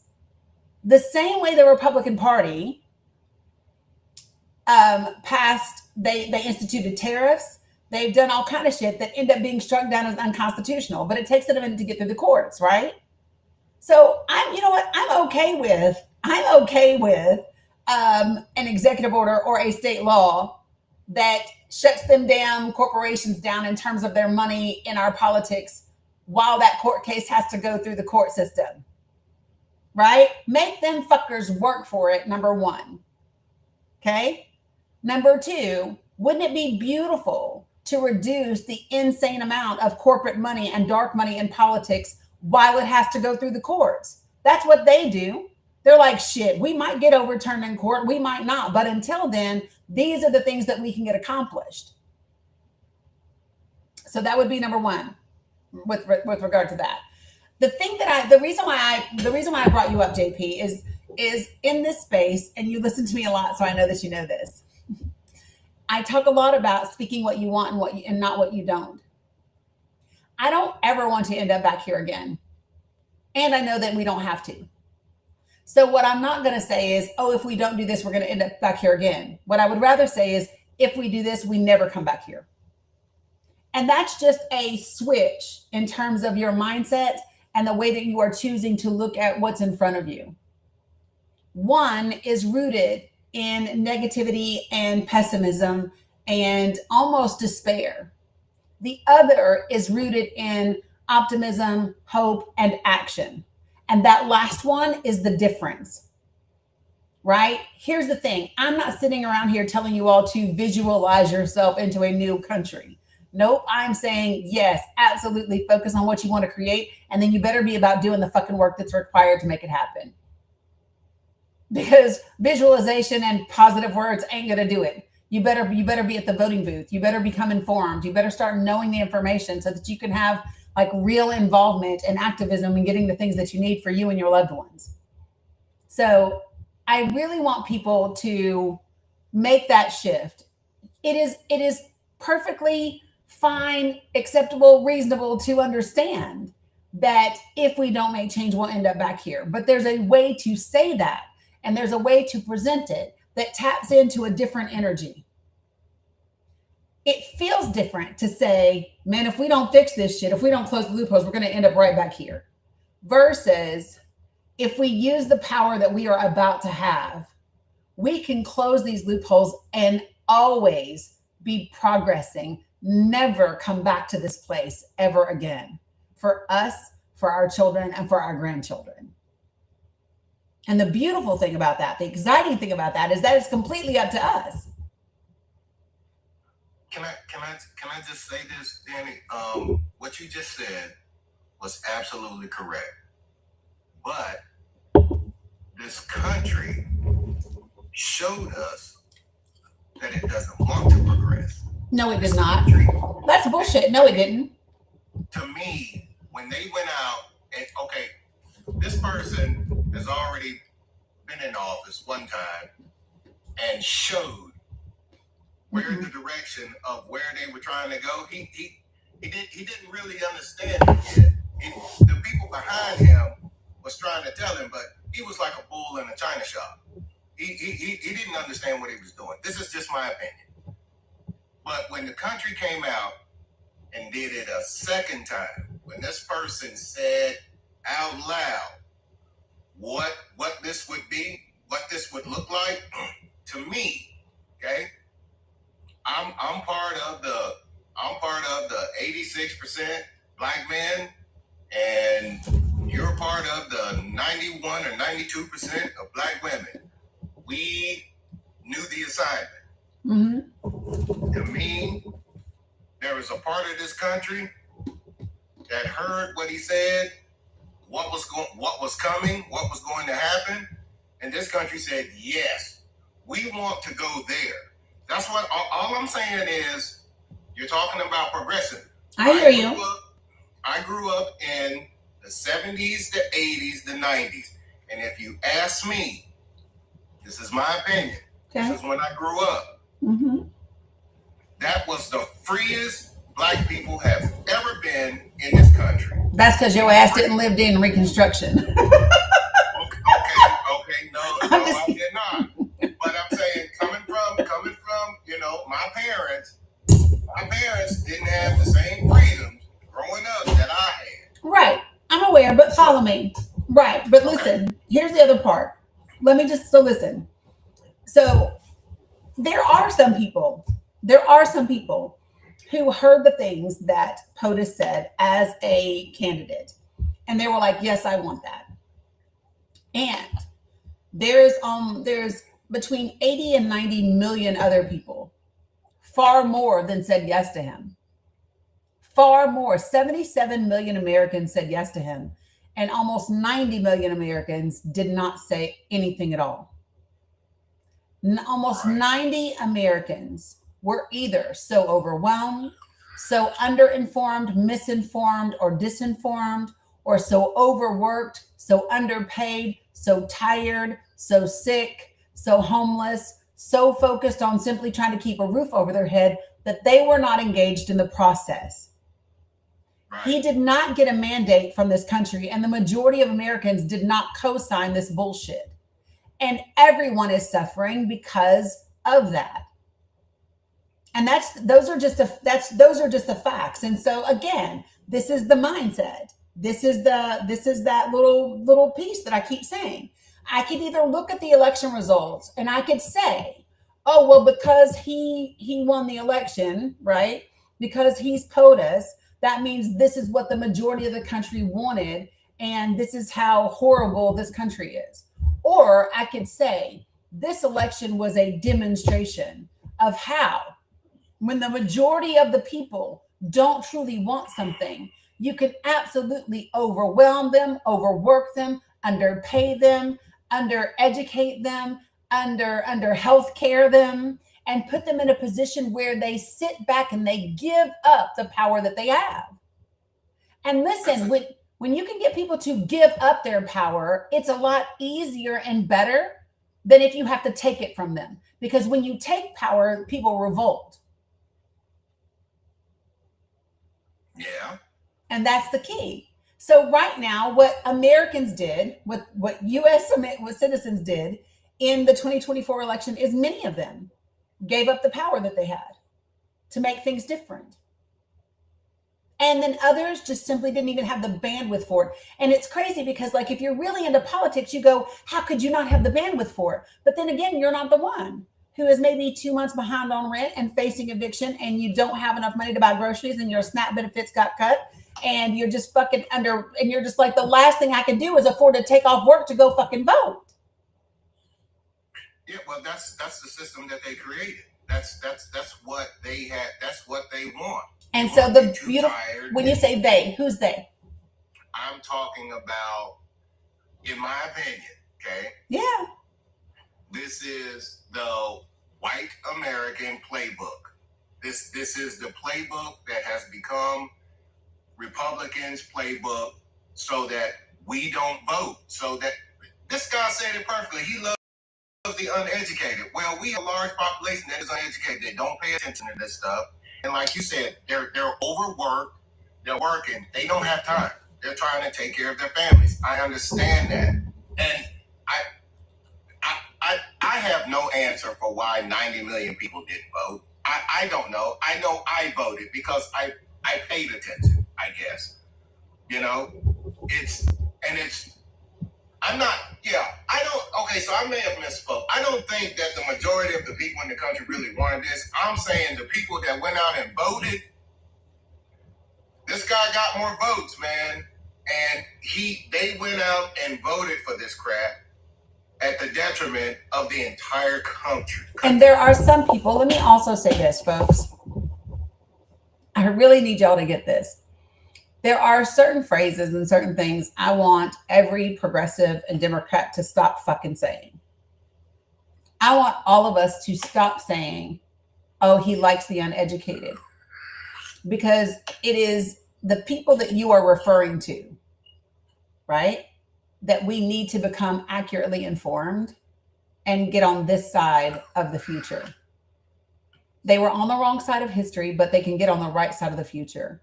And they are not going to do that when people seem condescending and belittling to them. And I do not believe that all of those people are quote unquote uneducated. I know a lot of uneducated people that voted in this election and a lot of uneducated people that voted Democrat in this election. There's a difference between being uninformed or inaccurately informed or just plain ignorant. And then so when we talk about education, there's this thing where we talk about you know, it's an insult to someone's intellect. Well. Okay, so I understand where you're going with that. I understand that. Here's my thing. I'm just gonna say what the thing is to me, what I feel like it is. I'm tired of coddling these people. Okay, so my thing is common sense. You either have it or you don't. Okay, people can have book smarts all you want, but if you ain't got common sense, then So question. We're in a strange place. Question, JP, do I coddle people? Well, what you just said. No, but I'm asking, do I coddle people? Well, no, I mean, but do I? Somebody's ass. I've seen you. I've heard you. Mm-hmm. You'll get into it. When you said, you know, we got to stop saying the uneducated, whatever. We got to try and get these people over to us. In my brain, when I hear you say that, I'm not saying that you're calling them. What I'm saying is that's us saying that's just like the MAGA voters who, I'm sorry, you know, I did the wrong thing. I shouldn't have done that, right? Like, and then you hear people say, well, you know, you shouldn't be putting them down or whatever if you want them to come over. No, I'm tired of, like, the whole history seems to me, I'm a black man, you know, this whole Southern hospitality thing, because black people had to say, yes, sir, no, ma'am. I didn't say kiss their ass, and I didn't say be hospitable. I just said don't be insulting. Okay, right. That's don't it. Be insulting. I didn't say.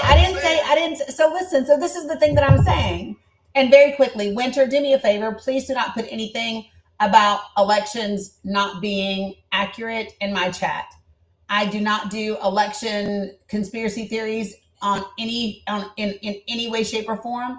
And I do not want the integrity of my live questioned or taking a hit from TikTok. So please don't do that. Listen, there's a difference. And this is where I need y'all to hear me. Okay. And let me just be clear. No, what I'm about to say is not quote unquote fair. No, it's not. So whatever you consider to be well known does not mean that there's any facts or data to back it up. And you will get my live hurt on TikTok by saying those things. So listen, folks, here's what I'm saying. Okay. There's a way to be accurate about where we are and what is happening, and acknowledge groups of people that have voted for this particular administration, this president, without being demeaning. I'm just simply asking every single one of us to walk in integrity and not be insulting. I can hold you the fuck accountable. I can get all the way in your ass and not insult you as a person. I don't have to insult who you are as a person. And I don't want to be someone that can only make points if I disparage you, if I insult you as a person. So I understand that. So you want to take the high road. It's not the high road. It's the road. Okay. So, but you say, you know, listen, we're going to turn around and do exactly what the Republicans do. You know, you take it to court, but we'll stop it right now. So if we say you got to pay taxes, we write an executive order, then you take it to court. In the meantime, you just pay. So executive orders don't work like that for taxes, though. Well, that's not. I'm just trying to just throw okay. Out there. Yeah.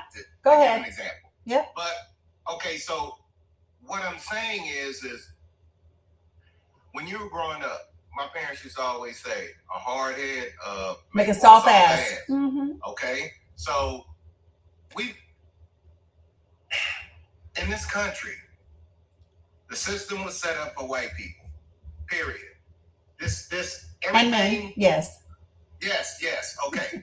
It was set up for them. Yeah. And I'm saying it's just time that we stop. I'm not worried about them. No, they ain't never worried about us. Except to be in our business. But other than that, they never worried about us. Do I look worried about them? No. Let me finish. Go ahead.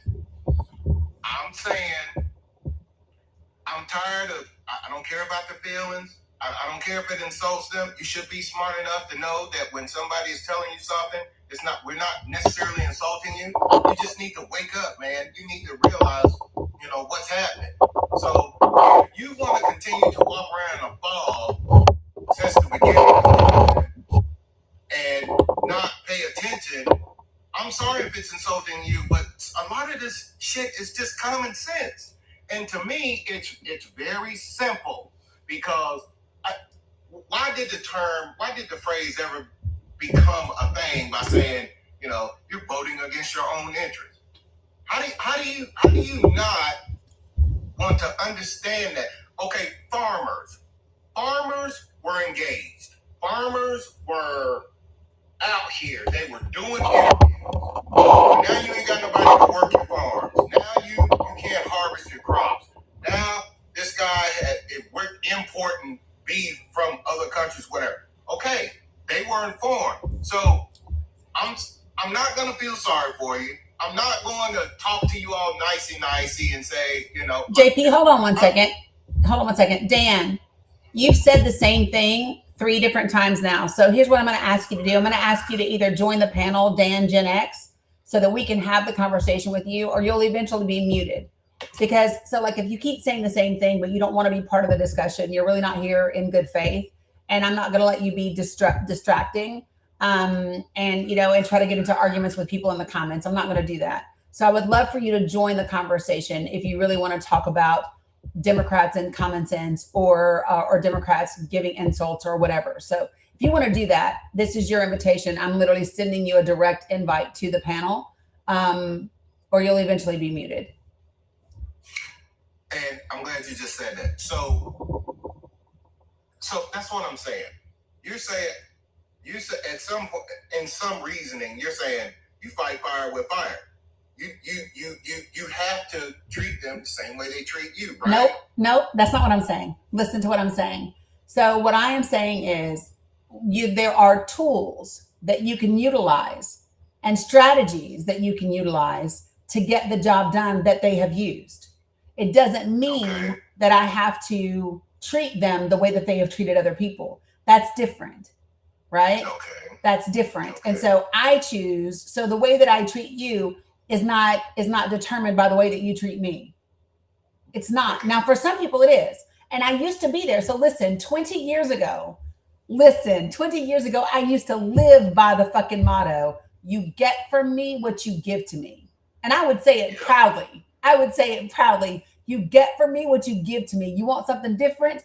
Give something different. Until I understood that I was literally giving my power away to someone else and letting someone else determine and dictate how I showed up in this life. And is that who I desire to be? And so now I just choose to be different. So for me, I show up the way that I want to be treated. And my willingness to do the right thing is never contingent upon who the fuck you are. It's never contingent upon whether you would do that same thing for me. It's not. Okay. Well, right. I don't live my life in order to, disparage or, I'm not out here chasing them. I don't live my life for them. But I say this, nobody ever coddled Black people. They never, it was never a soft landing. It was never, you survived. Yep. I think that this whole system is surprised just how much we survived and how much we thrive in this system. Yeah. And that breaks their brain, because like rap music, we took something from zero and turned it into global. Yeah. Black people are the culture of this country. Can I offer you something about that? Can I offer you something on that? Okay. Yes. So here's what I hear so many Black folks say in our conversations is, we managed to do okay with A, B, C, D, X, Y, Z. They ain't never done shit for us, and we've still da-da-da-da-da. And here's my thing. What I hear in my brain is, this ain't fair. Like, all of that equates to, this shit ain't fair, and it ain't never been fair for us. That's a fact. And I agree 100%. So here's the thing, though, that it ain't fair. We have to determine, how do we work from there? Because the reality is, it ain't never been fair. It may not ever be fair. And it won't ever get to any type of equitable fairness if we don't do the work. And the thing about it is, so think about this like the way that you deal with children. Okay. I don't know if you got kids, JP, but I got kids and grandkids, right? I got kids and grandkids. Okay. And so what we know is that they all require something different to bring them into the fold, right? So Yes. what I know for sure is that, so like growing up, I had one child that, holy shit, listen, she would rather you give her a whipping than ground her and shut off her social interaction. Like, listen, whatever you can do, anything you want to do, do not ground that child, or do not take a phone, right? The other child, she would sit solitary by herself. But for God's sake, don't ever whip her, and you don't even have to look at her mean, and she's crying. Two completely different children. And you have to look at society the same way. People respond and react to different things. And it's not about coddling people. I can give people hard truth, but the key is, do I want to give them hard truth in a way that they can receive, or am I just going to give them hard truth that's lost on them, that creates no understanding, that gives them no room to grow or move? Okay, so but to me, that's you coddling. See, that's not coddling. Wait. Let me turn around. Now, if you were doing the same thing to us, there was nobody out here saying, let's give it to them in a way that they can understand. But we're not them. Okay, we're not fucking them. We ain't never been them, JP. And the question is, listen, but the question is this. The question is, do I just want to say you never did it for me, so I'm not doing it for you? Or is the question more about, I'm going to do what is required to create the society and the world that I want to leave for my kids and my grandkids? So the fuck what if this person gets quote unquote coddled, if it gets me to universal health care? So the fuck what if I give somebody a soft landing, if it gets me fully funded public education available to all of our children that is accurate in its history? Who the fuck cares? No one cares. Okay, so let's say that we do that and we get to universal health care and we get, free college for all citizens. Mm-hmm. Okay, let's say we do that. Let's say we coddle, we hold their hand, we walk them down. I don't do all that, but okay. But I'm just okay. But I don't do all that, but okay. But let's say we do that, right? Mm-hmm. And then let's say we don't fix the Constitution. We don't fix the. But that's not what I'm saying. I'm not gonna let you do that. Nope, stop it. Because when I'm talking. Stop. Hold on. I'm not doing that. I'm not doing it. No, because listen to what you're doing. I want you to hear what you're doing. Your innate response to everything is to come back with a negative interpretation or a negative scenario. This is my lived experience. Yeah. So what? Do we want to talk about my lived experience? Because I will talk to you. Hold on. I will talk to you about my lived experience as a Black woman from white people. I will talk to you about my lived experience as a light-skinned biracial woman from Black people. I will talk to you about my lived experience as a woman from men.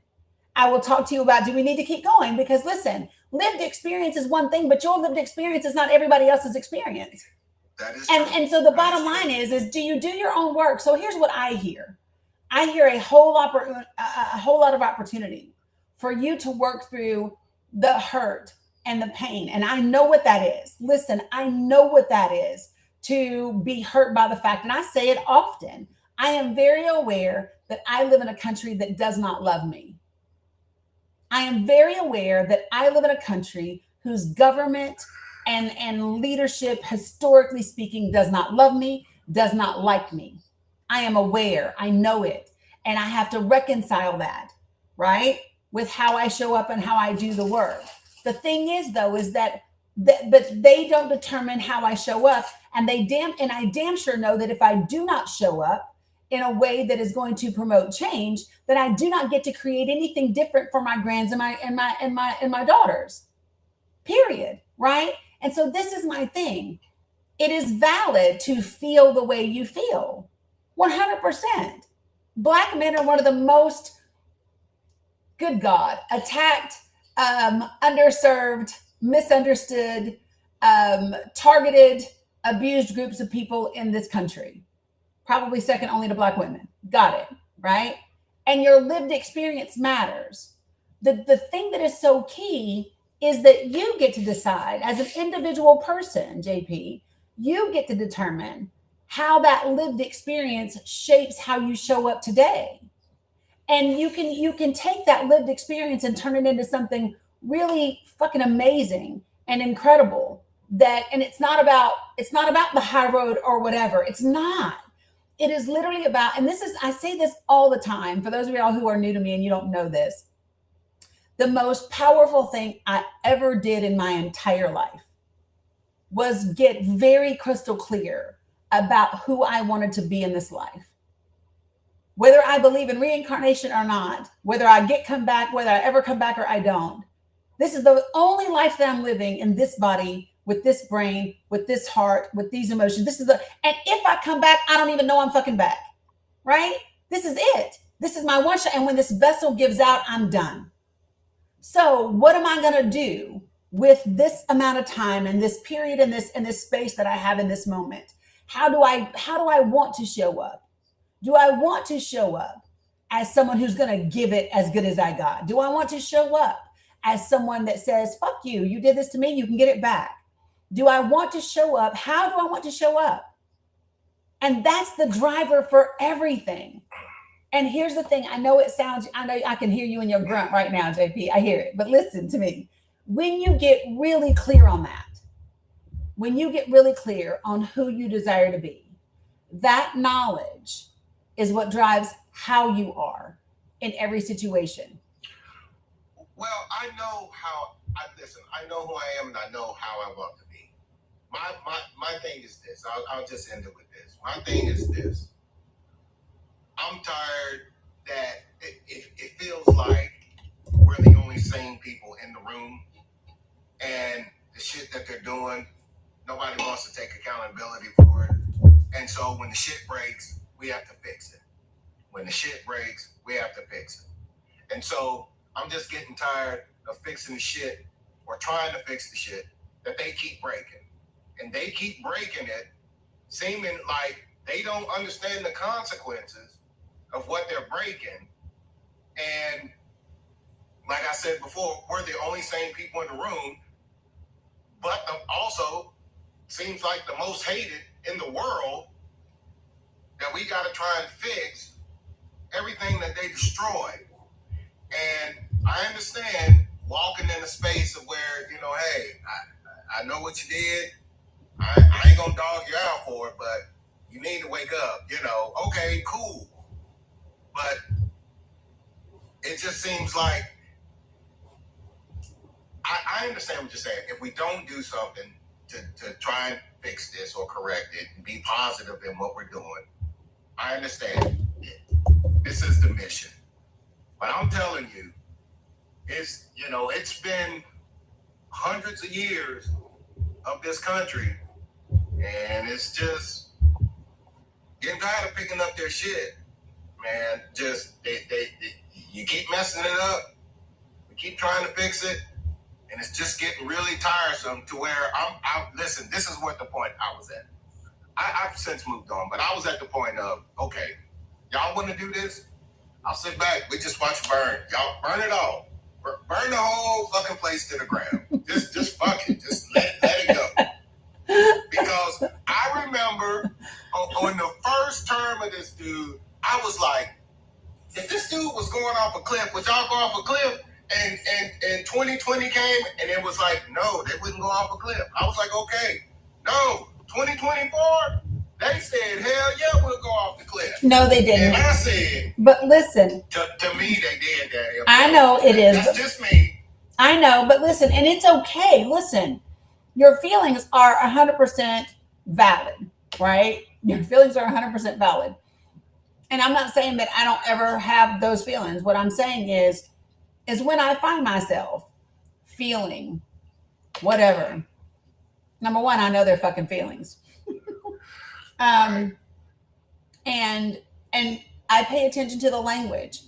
When I catch myself in a mindset where the things that I'm saying is they and them or left and right and whatever, I know that I'm in full blown story mode.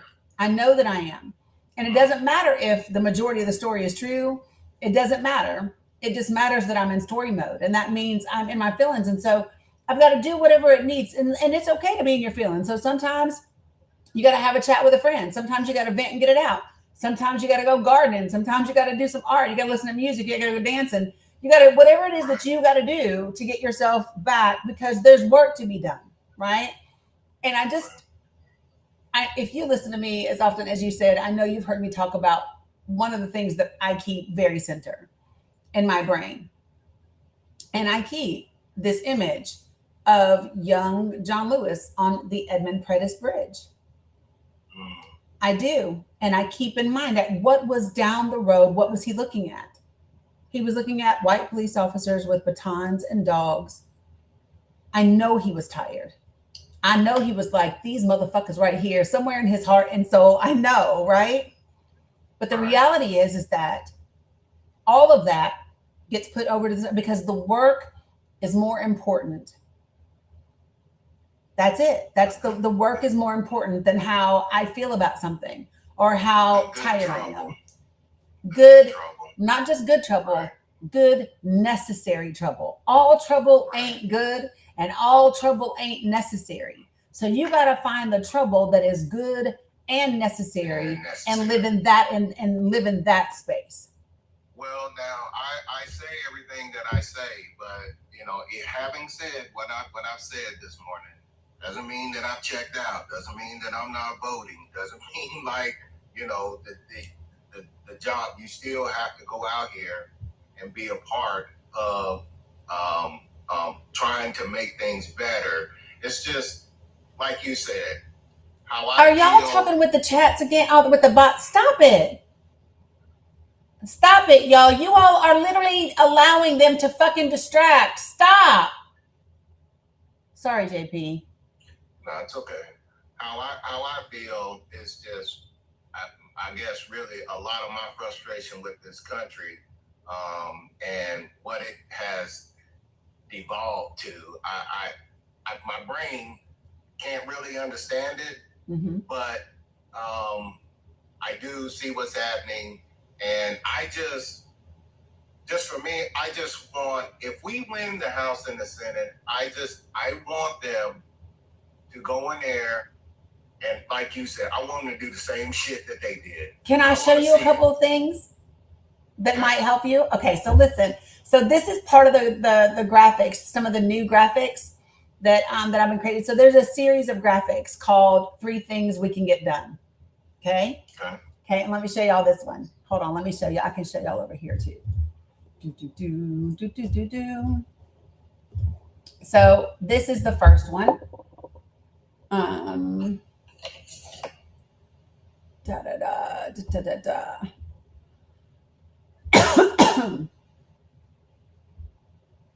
Okay. So this one, 3 things a progressive majority in Congress can do in the spring of 2027. The first is add the ERA to the Constitution. And all you have to do is pass the resolution with a simple majority that allows the Equal Rights Amendment to be added to the Constitution. And all of a sudden, women are included in the Constitution.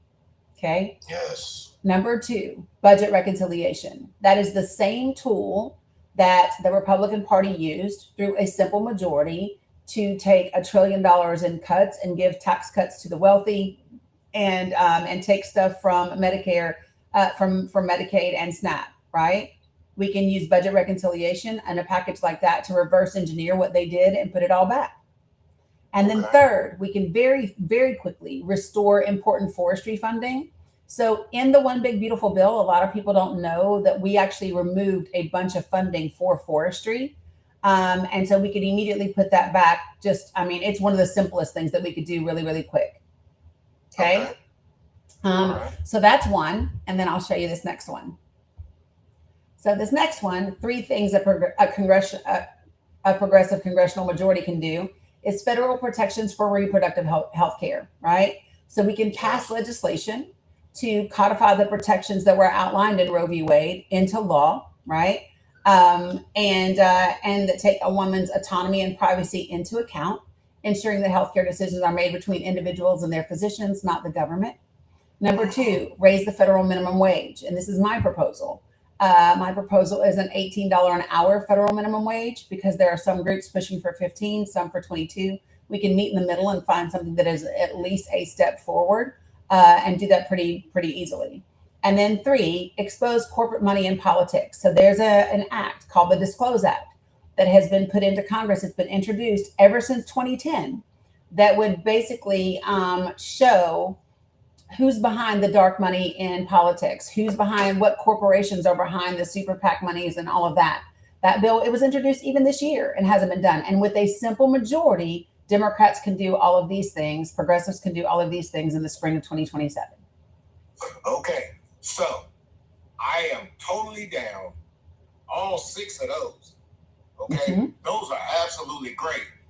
Now, if we win both houses, yep, and then they go in there and they don't do that, I would be pissed. Of course, because that would be fixing some problems in this country long term that needs to be fixed. And if you raise the minimum wage, I love that. I wish that it would be $22 an hour, because if it was, then people could afford homes, people could afford housing, people could get a leg up. But if that's what I'm saying. Yeah. Those 6 things, those 6 amendments that you just showed would be outstanding. But if we got into power and they sat in there and they talking about, well, you know. So listen to where your brain went. Your brain just automatically went to, what if they don't do it? Okay, but here's my thing. I hear you. I understand what you're saying. I understand the positivity of thinking positive to make positive change happen. I understand that. But what I'm saying is, I'm looking at the track record of what this country But does. my point is, we already know that. And so here's my thing. So I am not saying, just what I'm saying is just the mindset. So listen, this is one of the things that I really want you to pay attention to, is if every time you hear something good, your first response is to consider it not happening, that's a trauma response. And it's a fair one for you to have. Listen, it's a fair one for you to have, because this is a country that has always fucked us over, right? So, but I just want you to recognize that it is your trauma response. And this is true for so many people. Many people are terrified to have hope again. People are scared to believe in the good again. And that is why it's really important that we do it. Well, I'm a disabled vet, so I'm in therapy. So the next time, thank you for your service. You too. I'm going my next session with my therapist. I'm going to talk to him about what you just said, that I'm talking about these things and I'm having a lot of trauma associated with what's happened in this country. And I haven't really spoken to him about that. We've kind of talked about some things, but I think you're absolutely right. My response is, after just hearing you say that, is I hear something positive, and then just like that, I associated something negative to it.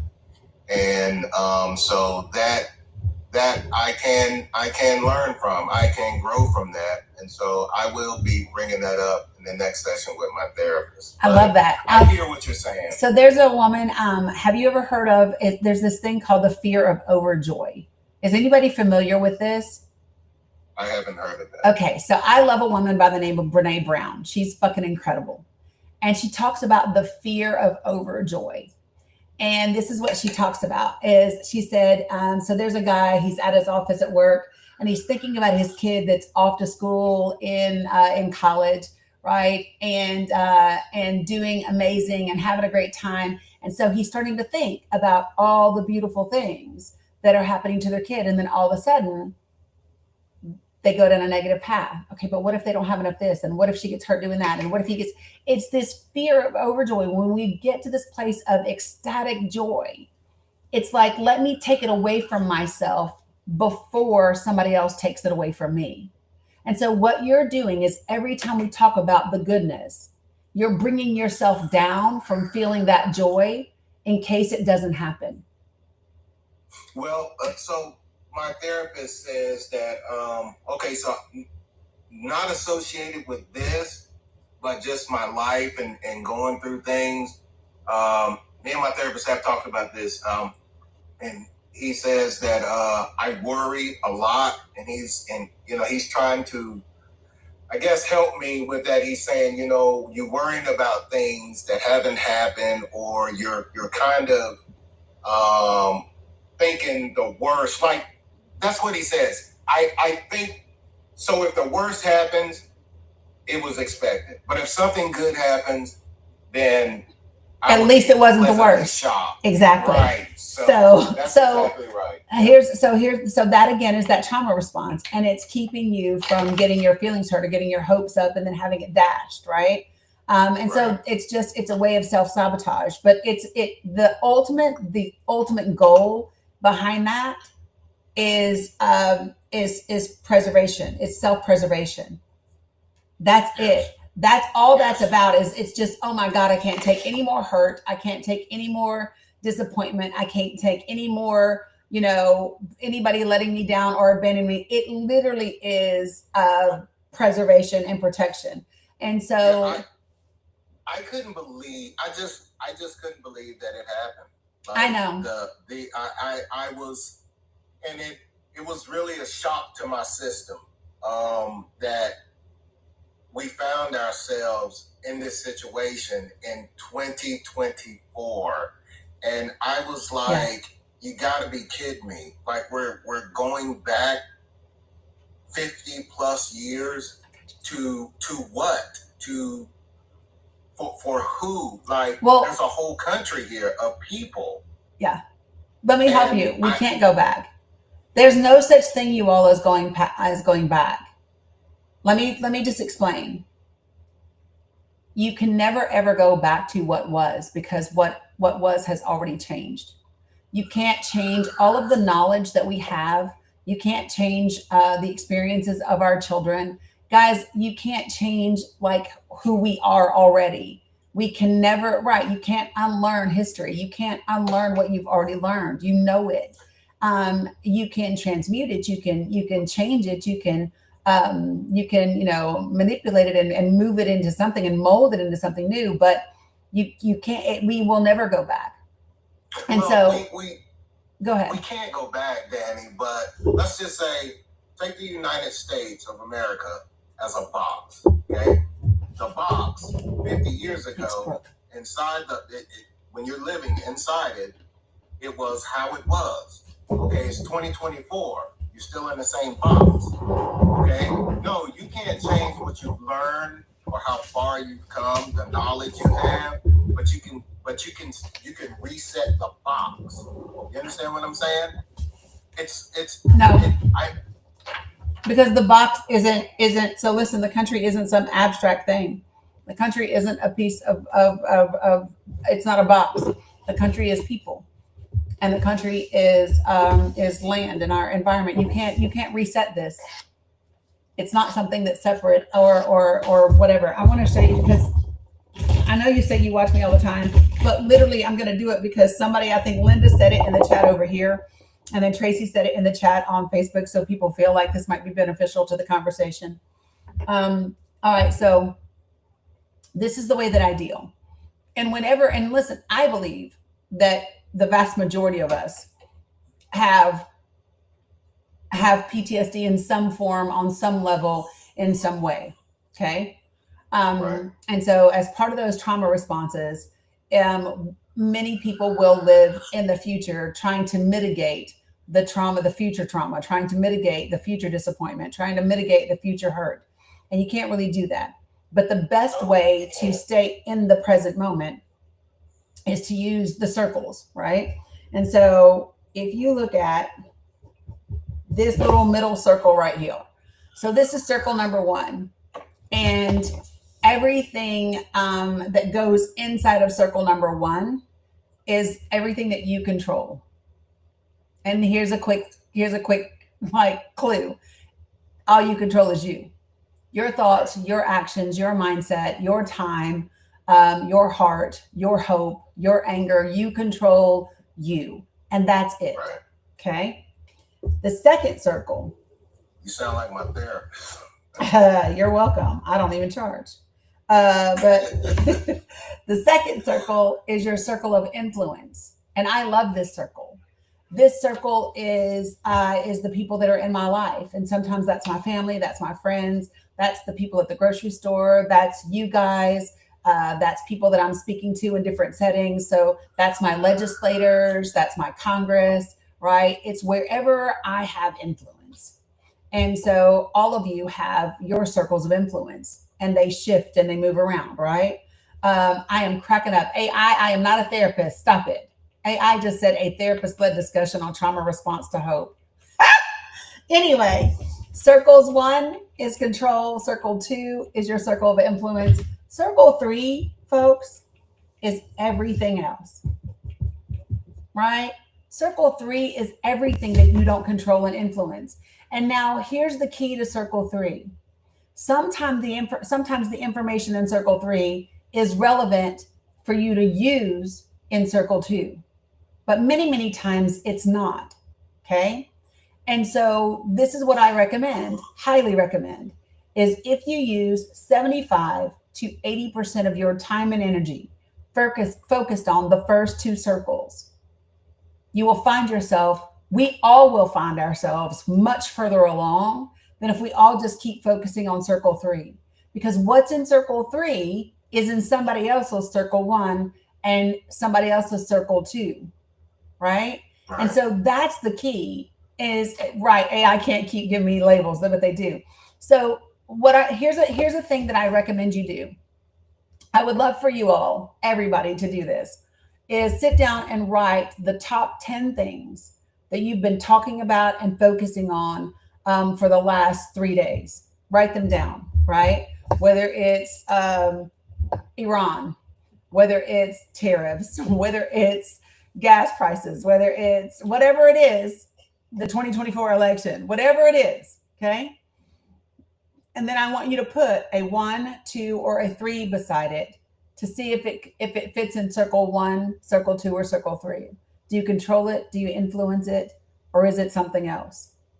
And then I want you to think about, and I want you to analyze how much of your time and energy you are putting into things that you don't control and you don't influence. And then start making a commitment to shift that around. And do this once or twice a week until you retrain your brain to focus on the things that you control and the things that you influence. And what you will find is that when you are using less time focused on circle 3, you'll also, JP, find yourself having less trauma response, and you won't be working in a future narrative because you're not thinking about the things that you can't control. Right? So practice using your circles 1, 2, and 3. Yeah, I use this a ton as a way to navigate. And then the only other thing that I'll offer you from one veteran to another is I don't know what your team put together for you, but so like when the VA was determining the best course of therapy and treatment for me, we got the team together. We did not just the therapy team, but also the psychology team together, the psychiatrist team together. And like they all met, and I was in a meeting with them, and it was like 6 or 7 of them. And so then they discussed whether it would be traditional therapy, whether it would be EMDR, whether it be whatever. But that might be worth doing to get everybody else involved in a cohesive care plan that might help you navigate a little bit easier. Well, my therapist is pretty good. We've gotten pretty far. So I love that. My team is good. My life isn't so much. I'm just pissed at the country.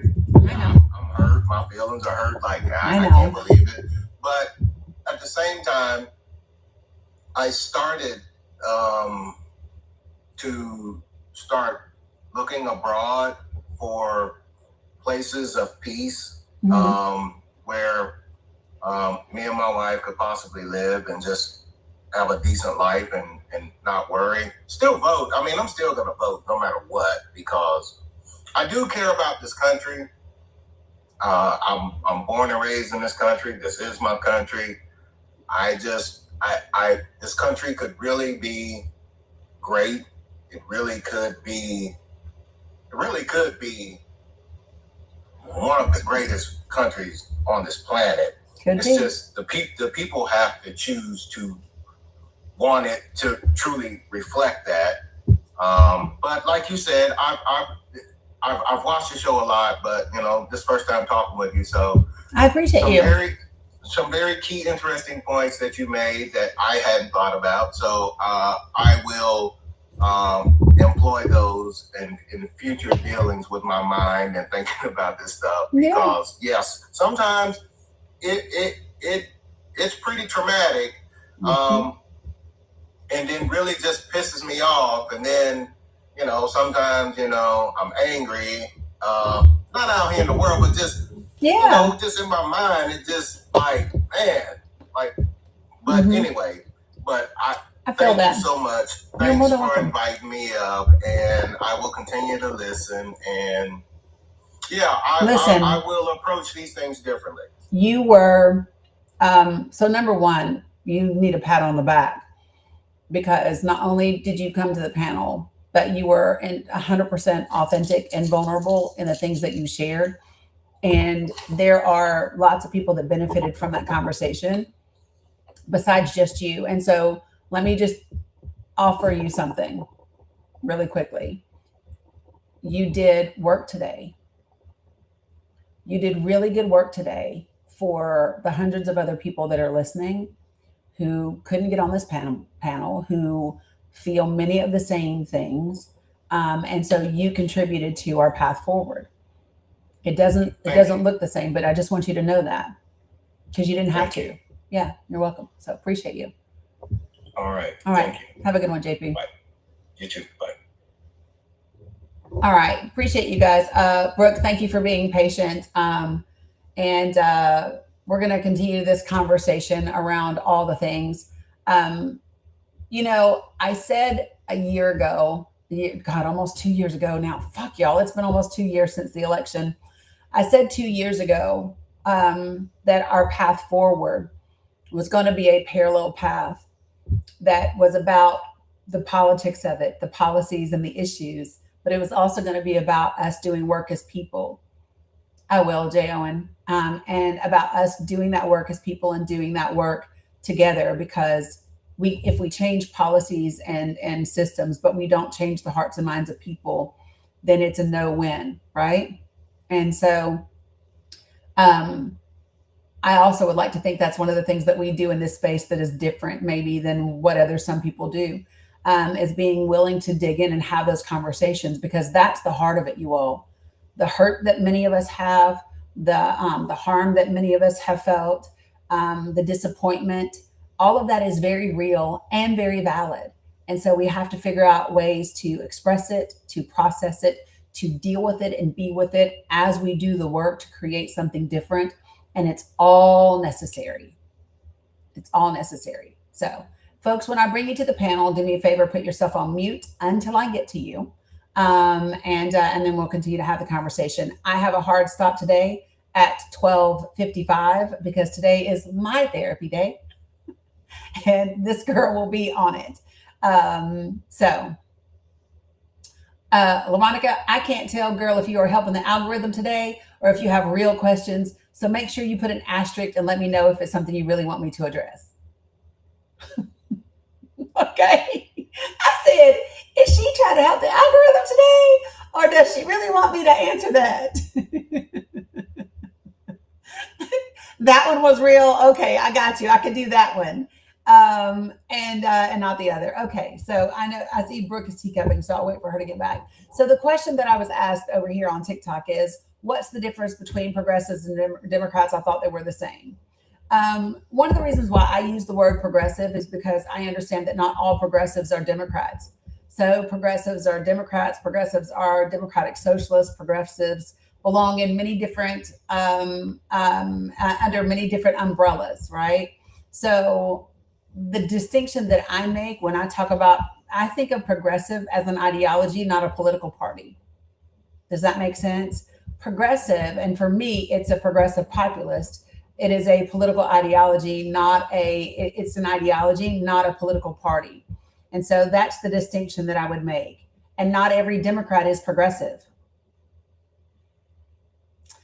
There are some Dems that are considered moderate or centrist, right? And so they're not progressive, but they are Dems. But when voting, how do you know the difference? By their policy, by their policies and their plans. That's how you know. So when you start to look at your individuals, it's the policy that will tell you if they fall underneath that progressive umbrella. And so one of the things that I'm working on, one of them, I've started it 3 times. Fucking A, I need to get it finished. But there was a progressive caucus in Congress, and they had outlined what they believe their core values or their mission was. And so I've taken theirs, and then I've taken a couple of others to look at what are the people who claim to be progressives or who are what are the progressive caucuses, right? You're uber left libertarian, apparently. That's hilarious. So did you do the one that was put out by Harvard, Jeff? They're fun. But, and so what I want to do is come up with a document that I think, that I hope best reflects what it means to be a progressive, just as part of Project for the People. That is something that I really want to do.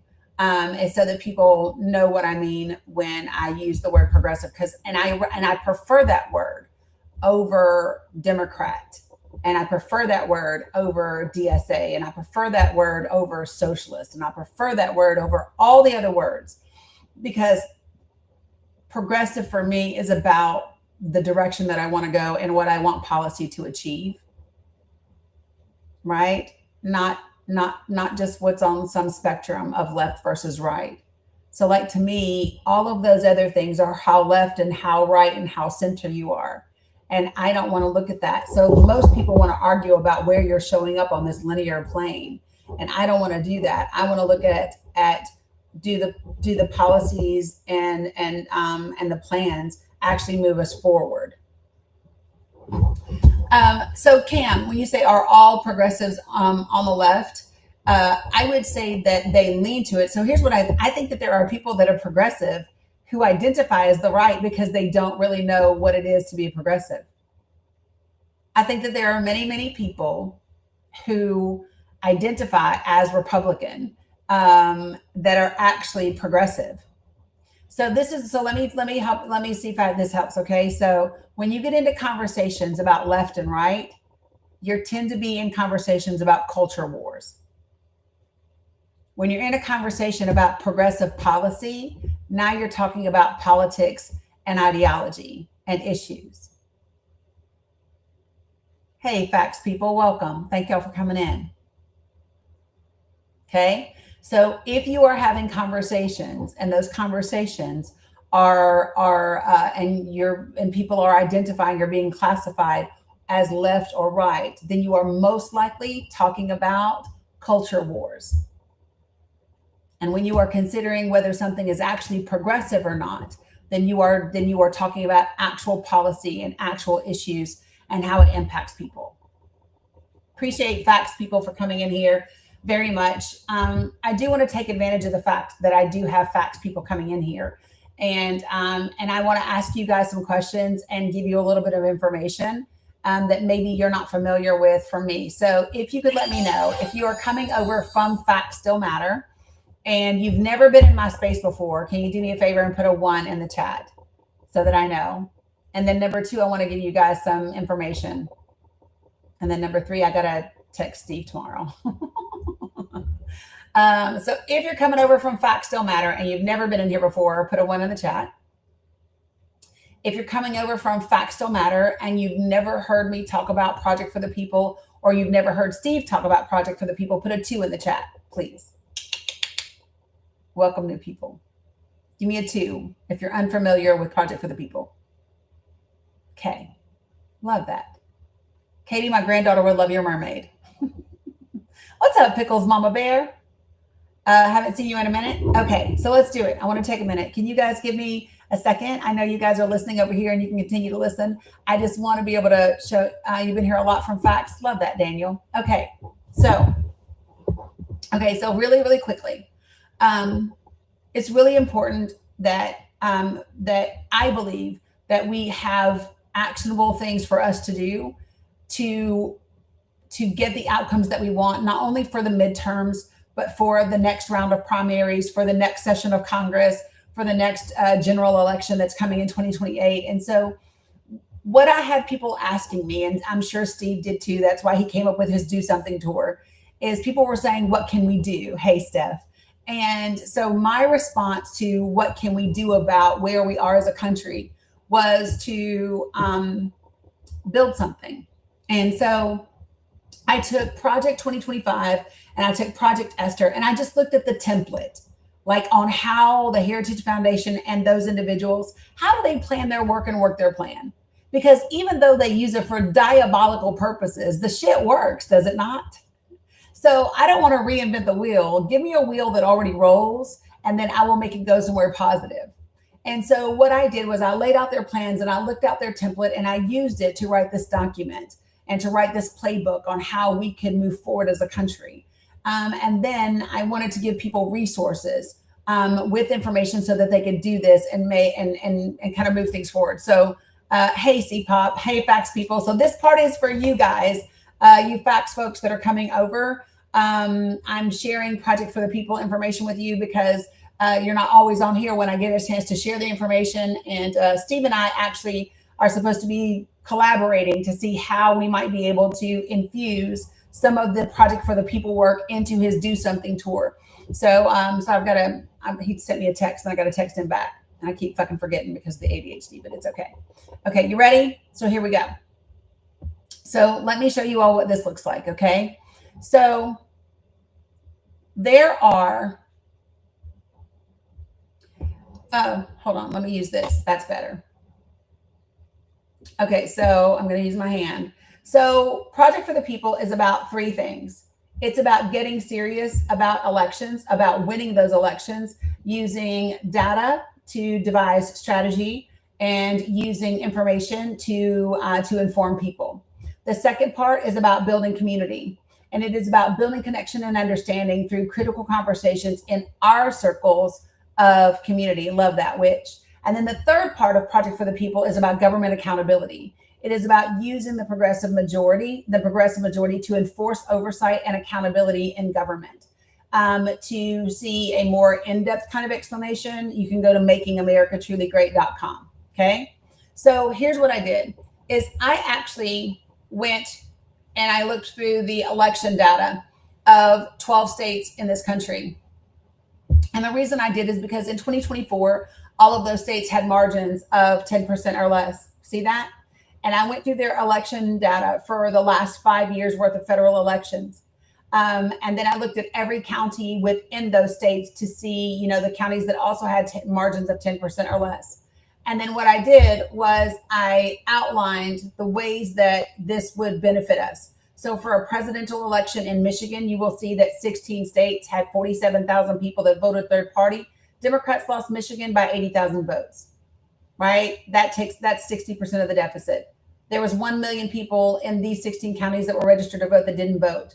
So it gives you a path forward on where to target and how to have an impact. Same thing for your House elections, same things for your Senate elections. So the purpose, when I say get serious about winning elections, what I mean is not going off of polls and what people say, but looking at the actual data for how people showed up and then devising a plan on how to meet those people where they are. Get the low-hanging fruit. Low-hanging fruit are people that are already participating in the voting process, people that are already voting, people that have already registered to vote at some point in time, and getting them re-engaged in the process. So that is step one. All right, fax people, are you still with me? So the very first part of Project for the People is getting serious about winning elections. The second part, and this is the critical part, this is the part that we have to do or we will be fucked. The critical part is about having conversations in our communities and in our circles of influence about information that actually really matters. So here's what I did. Let me ask you a question real quick. I just want to do a little bit of a poll, if you will. If you believe that people care about SNAP benefits, right? Whether they're right-leaning, left-leaning, or whatever, do me a favor and put a yellow heart. If you believe that they care about Medicaid and Medicare, put a blue heart in the chat. If you believe that they care about data centers, put a purple heart in the chat. If you believe they care about affordability and poverty levels, right? I want you to put an orange heart in the chat. And if you believe that they care about corporate money and politics, put I don't know what color is left. Put a green heart in the chat. So if you believe, and this is the most important one, if you believe that having access to that information would make it easier for you to have conversations with the people in your life and to share on social media, and that it would matter, then do me a favor and put a big ass exclamation point in the chat. Thank you, Lenny. So what I did was I built a Google Drive full of just that. And I try every week to add new stuff to it to arm you with information that will make a difference. Okay. And so here's what that looks like. So I'm going to share my screen over here and over here, but let me show you what I made available to you guys. You ready, facts people? So first, the Google Drive, let me see if this is it, because I got to make sure I have the right, nope, hold on. I have so many little screenshots to show you guys. So this is what Project for the People looks like inside my Google Drive, okay? And for you guys over here, this is what it looks like. I'll show you. Ugh. All right, so I'm going to share my screen on both sides.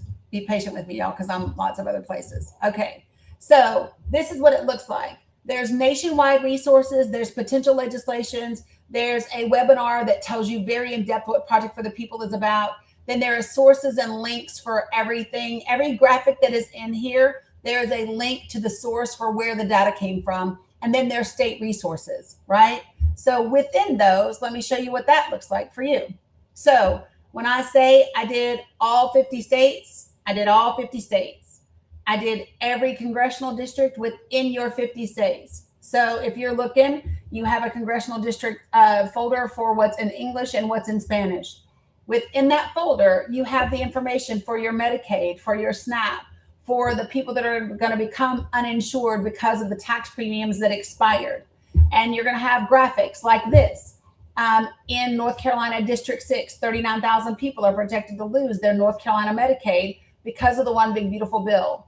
And in North Carolina District 6, 61% of the nursing home residents are covered by Medicaid.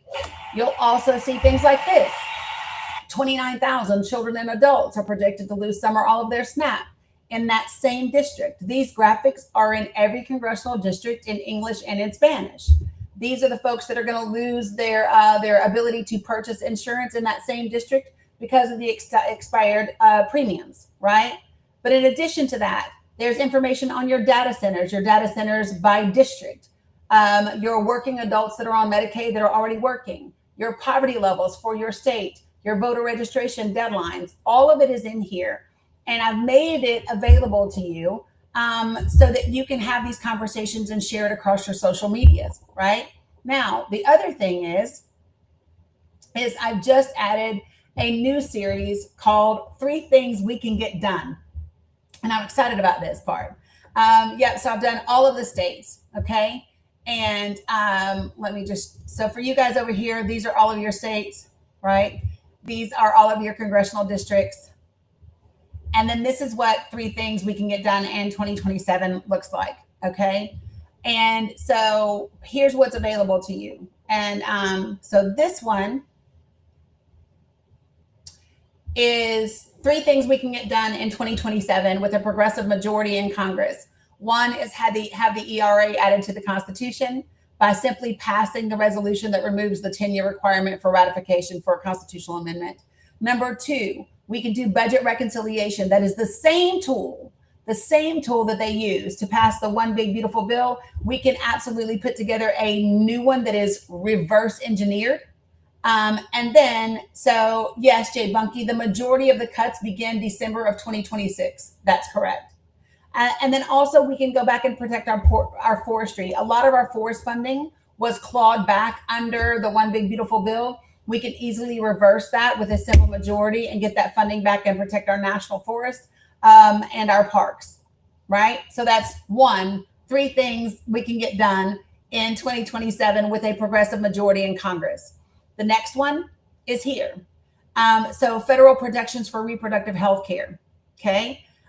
You can absolutely pass the laws that will ratify and codify Roe into law and have bodily autonomy and privacy protected for individuals so that their healthcare decisions are made between themselves and their physicians. Number two, raise the federal minimum wage. A progressive majority in Congress could absolutely get this done with a simple majority vote. And number three, expose corporate money in politics. So there's a law that has been introduced since 2010 called the Disclose Act that would require corporations to be able to identify who's behind the big dark money in super PACs. These are all things that could get done with a majority in Congress next year. So if you believe that these graphics would be helpful, okay, facts people, especially if you didn't know anything about this, you're welcome, Fireclad, you're welcome. You can either scan the QR code that is on the screen, or you can go to makingamericatruly.great.com. You can register and you will get an email from me that has a link to the Google Drive. Now, let me just tell you that I only ask for a couple of things. Number one, please don't remove the logos or the watermarks off the graphics because it ain't your work. Don't pretend that it is. Karma will get that ass. Number two, don't share the Google Drive. Okay, share the URL. Share makingamericatruly.great.com. Share the graphics from within the Google Drive. Do not share the Google Drive link itself, please. Okay. And one of the reasons why that's critical and important is because what I'm able to do is when you register and you fill out the information to get access to the drive, I then put together a sheet, and it enables me to demonstrate what the power looks like. This is what we look like right now. And I'll show you all across the country. We are in, I need to update the map, and I do that tonight before tomorrow's meeting. But we are currently in 49 states across the country. We are in 49 states across the country currently. We are in over 540 counties across the country. There's only 3,100 counties in the entire country. That means we have people that are part of Project for the People in almost 20% of the country. The only state that we don't have anybody in so far is Wyoming. Okay, let me show it to you guys over here because you guys can't see this, the map. The map can be found also in the Google Drive. The map is under the section that says Project for the People Overview and Participant Information. In that drive, it says Project for the People map as of the 2026, July 26th. It's right here so that you can see it. But this is how we build power. This is how we mobilize. This is how we get connected together. And so then we meet every other Thursday at 8 p.m. Eastern Standard Time. And when we meet on those Thursdays at 8 p.m. Standard Time, then what we do is we role play how to have these very important conversations. We go over the graphics and the data and how to have conversations about them. We go over how to share it on your social media. One of the new things that I'm about to implement is like sample text. Oh, I love that, Jesse. Send it my way. But I'm going to start to give you guys like sample text for your social media posts. So if some of you guys are like, okay, the graphic is great, but I don't know what the fuck to say about the graphic. What I want to do is start to give you some sample social media text so that when you put the information out, you know what to say about it. And let me just share with you my thought process. How do we know, yes, we do need all 50 states, but why has he been allowed and encouraged to accumulate $39 trillion of debt? I mean, Rogue, I'm not sure. What do you mean? Why has the U.S. government been allowed and encouraged to accumulate $39 trillion of debt? Because we have a Congress that is not using its authority. That's it.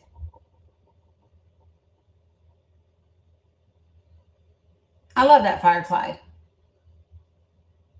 You missed it all, Pickles Mama Bear? Okay, well, I'll clip it and I'll throw it up as well, okay? But one of the ways for you to kind of go ahead and know Pickle Mama's Bear is if you go to makingamericatruly.great.com. That's a landing page that will kind of give you an overview.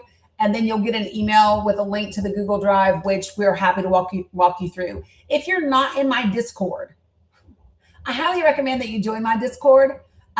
We have flyers and we have merch and we have all of this. By the way, if you join the meeting tomorrow, the Project for the People meeting tomorrow at 8 p.m. Eastern Standard Time, if you join that meeting tomorrow, you will get a special discount code for $10 off or $50 worth of merch.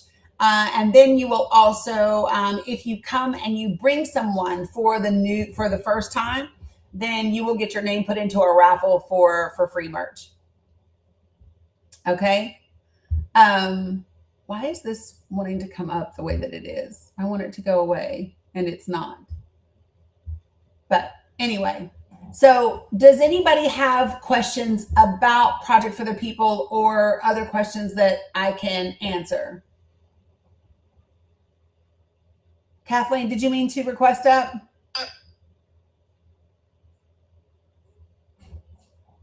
Kathleen Grew?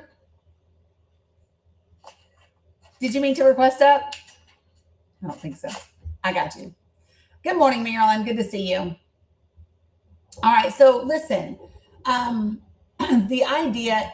So I'm gonna kind of share with you guys a little bit about like some of the stuff. Is your Discord in my link tree? Yes. My Discord is at the very top, Demi. It's the icon that looks like a remote controller. That's the link to my Discord. It's at the very top of the link tree. And there's a ton in the link tree, correct. So listen, when you join the Discord, you want to go through all of the steps. And at the very step, you have to wait. It's like 10 minutes. We have a little protection in there to keep bots out of the Discord. And so just make sure you go through the steps and follow them all, and then you'll get in. If you have any trouble, reach out to a moderator and ask a question, and they will help you get into the Discord. There's two sides to Discord. There's the side that is open to everybody, and then I do have a subscribers side of Discord that is different. It's for the folks that are paid subscribers as well. But on the open side of Discord, you'll still have access to all the Project for the People information, the Linktree information that's in there, the food channel, and whatever else is over there on that side of the world. And subscribers is a little bit different. I'm trying to think if there's any other do you all have any questions rather than me trying to think of something that I missed? Do you all have any questions about Project for the People?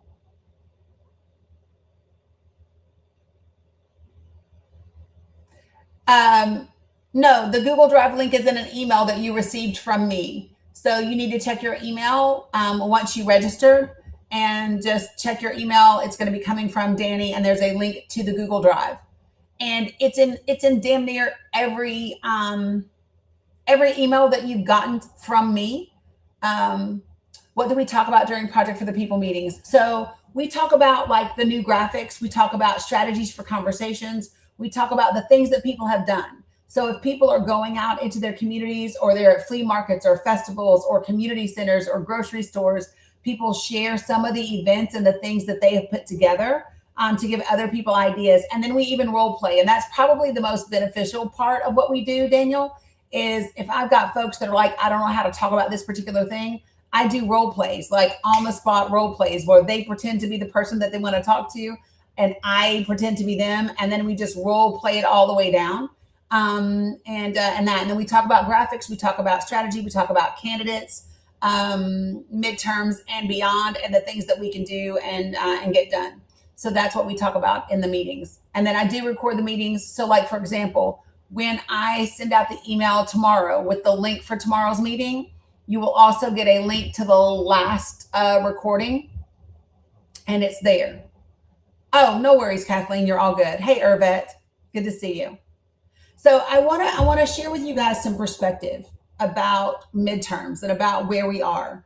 And when we started talking about David Crowley. For you guys, it's David over here. For you guys, it's David over here. But we started talking about this Wisconsin election and the fact that despite what the polls were saying, he won as the endorsed Dem, right? He beat the DSA candidate. And so I want to speak about this from two different manners. The first one is generically. I don't care who the candidate is. I want to talk about the fact that the Democratic candidate beat the DSA candidate. And and I'm going to share with you why I'm not angry and upset about it. Lady Blue, I would love to talk to you about it. Do you feel like, are you able to come up and join the panel and talk about it? I would love for you to. Awesome. So you said you're totally bummed about it. Share with me why. I voted for Francesca and been talking, to a lot of people about Francesca, and she's totally against the data centers, and that was a big thing. So that's why I'm totally bummed. Gotcha. So hey Juan, good to see you. So so data centers. What else was the reason why you voted for her? Get against ICE, what she wanted to do. She's the progressive that I think we need, but Gotcha. Supposedly David Crowley, one reason I didn't want to vote for him is because he had dropped out once, and I don't think it's right that he was able to get back in, and then Tony Evers endorsed him. That's kind of shady if you ask me. So I gotcha. When he dropped out, what was the reason given? I don't remember. Gotcha. Because I kind of was already watching Hong and paying attention to what she was doing and saying and whatnot. Okay. And unfortunately, it sounds like because they came out that she was against Thanksgiving is the reason why people didn't vote for her. And I'm just like, oh, come on. So so now what I want to do is I want to build things. I want to kind of bring things down a little bit. Okay. So a couple of things. So, it's really easy. So I'm excited about this primary the same way that I was excited about Michigan's primary. And even though maybe the results were different from what really progressive people might have wanted, or people that are more left might have wanted, is because when is the last time we have had this robust of a primary and challenges to like who's going to represent the Democratic Party? So number one, I look at it as a huge win that people were engaged in the primary process, and that there were high volumes of voter turnout. So that's number one. Yeah. Number two, this is what real democracy looks like, where in the primaries, you vote your fucking heart. You vote for the candidate that makes you feel warm and fuzzy and all giddy inside. And if they lose, you get behind the Democratic candidate that is there because they are the closest option to where you want to go. I agree. And I will be doing that. I just had higher hopes, I got you. And okay, and so here's the other thing. So now is when you begin to already hold David accountable as your party's candidate. So one of the things, Lady Blue, that's in the drive, the Google Drive that I was just showing you, is I did all these data center graphics, and I did Wisconsin's graphics as well. And they're broken down not only by the state, but by congressional district. Right. Okay. Yeah, I've got that, and I've been showing people that. So when I first read him, the very first reaction that I had to him was, that was my one gripe immediately, was I see you talking about holding data centers accountable, but I don't see you saying we don't need so many fucking data centers, right? And so that's one of the things. And so I would immediately, so you have concerns, I would absolutely contact his campaign. In your social media posts where you are posting about the data centers, I would 100% be tagging his campaign in those posts. I would get their attention and I would say, people want answers. What are your answers? You know what I mean? Thanks for that. Yeah, because here's the thing. We're going to vote for you. That doesn't mean we're not going to keep our fucking foot on you the whole time, figuratively speaking, right? To ensure that you have answers and policies and initiatives. Just because this is what you said right now, this doesn't mean that it's okay. And so this is what people need to understand is that, okay, he won, fine. That doesn't mean that we don't get to hold his fucking feet to the fire and make him answer the questions about these really important things, because we can, we do, and we should, right? Yep. Next, I'm going to share with you, if I take away her and him, if I just take who they are out of the picture and I look at it from an overall political landscape of the Democratic candidate beat the DSA candidate, right? I'm actually not mad about that because it takes some of the scary DSA talk away from the GOP, right? All of this, the Democratic Socialists are taking over and da da da da da and da da da. You know what I'm saying?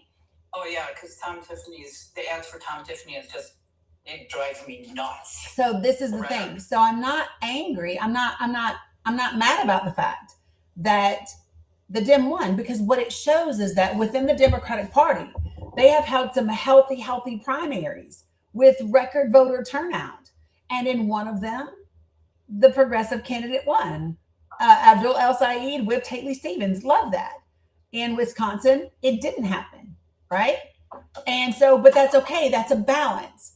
And it demonstrates that we are a balanced collective. Progressives aren't a monolith, right? They are different. And what it shows is that the system is working and it is different. And guess what? Next go around, he might not have the same outcome. So I just want to offer people a couple of points that, number one, the biggest takeaway immediately that's really small is don't get on the fucking roller coaster. If you were watching the polls and you thought she was going to win because the polls said so, get off the fucking roller coaster. I would have thought people stopped riding the roller coaster after Hillary lost to Trump in 2016, right? We should know to not be listening to the polls. Polls are not indicative of people coming out to actually vote. Numbers don't lie, people do. So you have to work your fingers and your phones and your feet to the bones until you get to the other side of the election if you want your candidate to win.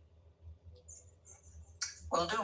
You know what I mean? So I know what you mean. Yeah. So I know. And it's okay to have a little bit of heartache. Listen, I cried for 3 days after Stacey Abrams lost in Georgia in 2022, for real.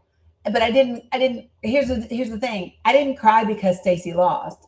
I cried because Georgians lost. I knew that had she won, 500,000 Georgians were going to get access to Medicaid on day one. And she lost, and so they didn't get that. There were many things that were there as a huge opportunity that would have taken one push of a button or one sign of a pen, right? And man, I was absolutely devastated for about 3 days. And then I picked myself up, dusted myself off, and got back to fucking work. And that's what we got to do. That's right. So, but thank you so much for joining. I really appreciate you. Thanks, Dani. Yeah, you're welcome. Bye.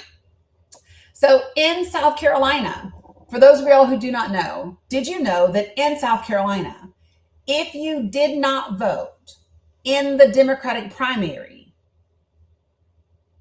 you can vote in the Republican primary runoff in South Carolina? I'm going to ask that question again. South Carolinians that are in here, did you know that if you are a Democrat that did not vote in the Democratic primary election, you can vote in the Republican primary runoff? So let me give you the guidelines that were posted about this. So hold on.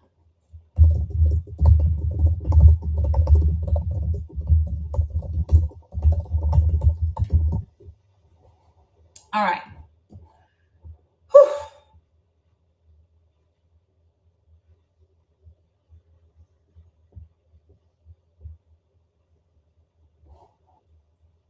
Okay. I'm reading this so that you guys got it, because this is big. Okay. This is big. And I want y'all to sit with this shit. Okay. So, this is what the South Carolina Election Commission has said. Voters who participated in the June Democratic primary are not eligible to vote in the August 11th special Republican primary, which was last night. However, if you didn't vote in the Democratic primary, you can vote in the runoff election. So the runoff is August the 25th. Okay. So of course, Republicans can vote in that special election runoff. But if you are a Democrat that did not vote in the Democratic primary, you can vote in this Republican primary runoff. Now, there is a lawsuit from the South Carolina Republican Party. Can you imagine that? But South Carolina has an open primary system that is, and that's the way that it exists. And so, yeah, I just wanted to throw that out there for you, so that people are aware. So as long as you did not vote in the June Democratic primary, then you can absolutely vote in the Republican primary special election runoff that is going to be on August the 25th. As you can see, Lindsey Graham's sister, who is not a politician who knows shit about governance, got 32% of the vote last night in the primary. Ralph Norman, former Governor Ralph Norman, got 24, almost 25% of the vote. And then I forget the other two. The other dude got 20%. And the other dude got 14. I can't read their names because it's too small. But so yeah. So if you're in South Carolina, do with that information what you will. Okay. All right. So do me a favor, folks. When I bring you up to the panel, put yourself on mute until I get to you. I would like for you to check down at the bottom really quickly on TikTok. If you are down at the bottom of screen and your two little people that are down here are grayed out, that means you have requested to join the panel. Do a quick check. So if you did not intend to join the panel, you can remove yourself now. If those people are color, if they are blue and pink, then you have not requested up. And do with that information what you will as well. Okay. All right. Like I said, when I bring you up to the panel, put yourself on mute until I get to you. Remember that I asked for 4 things in this space. I ask that you be respectful, that you don't use slurs, don't spam my comments, don't type in all caps. Okay? Know where your sacred space. That's why I had people double check. Yeah, no worries at all. That is why I had people check. I don't know that there is one TC in Arizona. I don't know that that's a thing.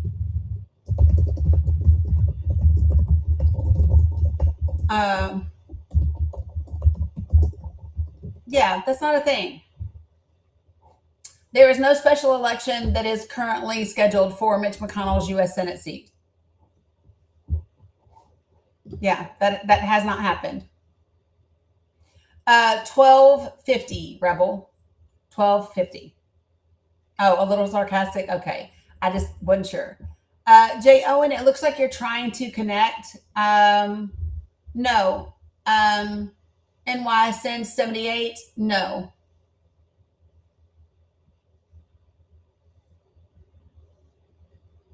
Okay. All right.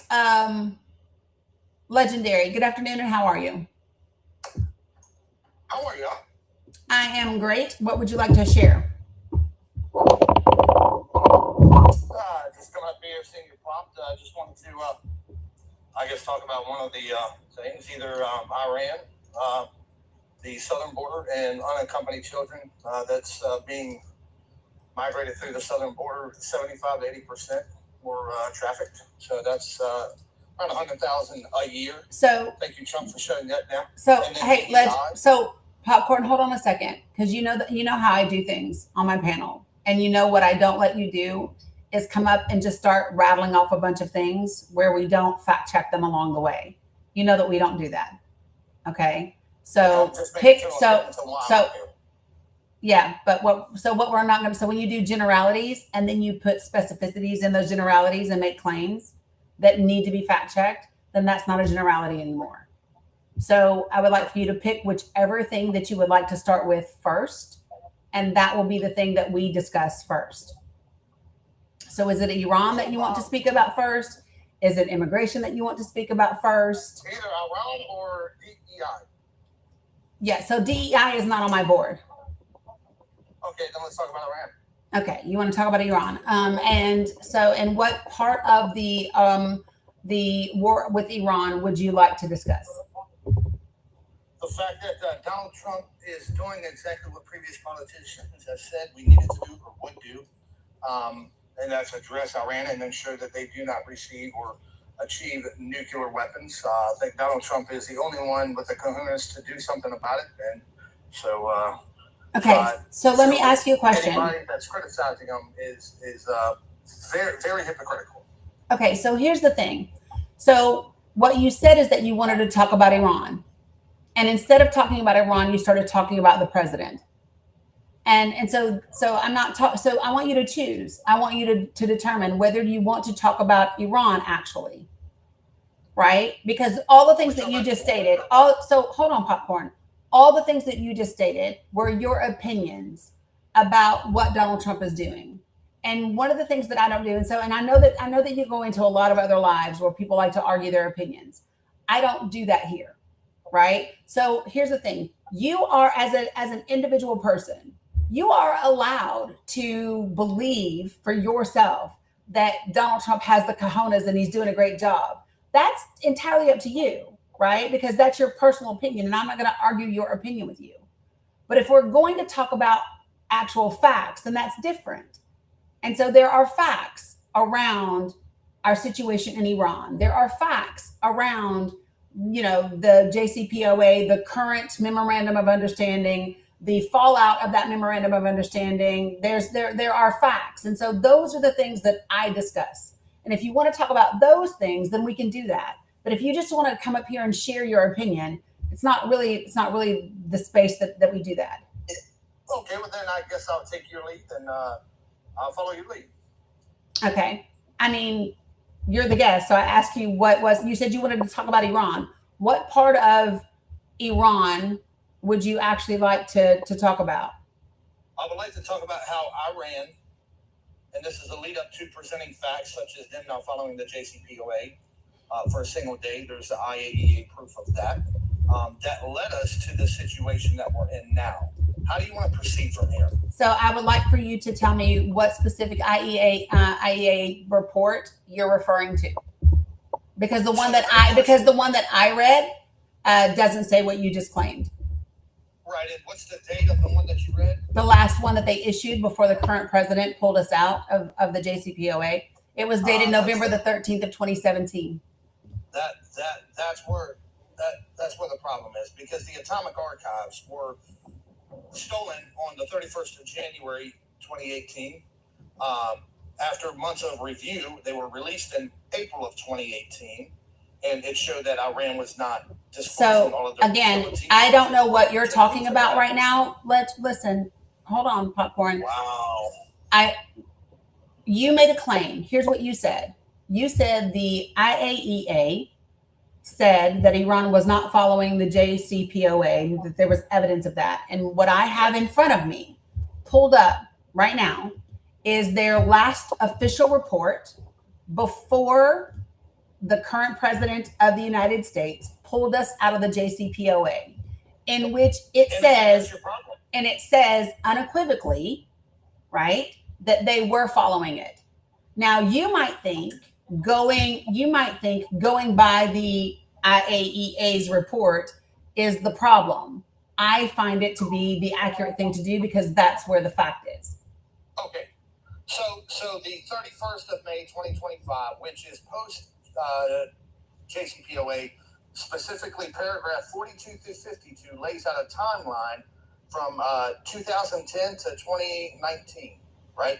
It lays out a timeline showing explaining Legend. Iran So violated the JCPOA. hold on. And that came from the IAEA? Yes, I just gave you the paragraphs as well. Yeah, no. So where's the document? Dated what? Where? Where's it located? Where's it? May 2025. No, but I'm asking you, where's it hosted on? What site? Where'd you get it from? The IAEA's website. The IAEA. That says what? So posted when? And says what? Give me the title of the document, please. So it's if you do IAEA 31 May 2025 report on Iran, it should pop up. It's the 2025-025 or 25. And go down to paragraphs 42 through 52. 11 paragraphs. It breaks down a timeline proving that your report is absolutely wrong because the report you cite is before they found out that Iran was lying. Okay, so hold on a that's why you second. cited that So report. Legendary, hold on for a moment. Okay, Yeah. hold on. So here's what we're going to do. So this thing that you're talking about, this is an analysis that is not from the IEAA. This is not from IAEA. This isn't, no, I'm not. Hold on. I'm looking at the exact document that you're talking about, and I'm going to tell you what you're reading. This is an analysis. This is an independent analysis from the Institute for Science and International Security. Okay, It is wrong- not. wrong Can you website. stop interrupting me? Look it on the right website. Find the right source. What are you doing? I gave you the source. It's the IAEA.org. Go to that website. Stop going to another website and saying that what I'm saying is not true. What are you doing? Wow. Simpleton. Hey, so Popcorn, you got one more time. I don't have to entertain your fuckery, and I won't.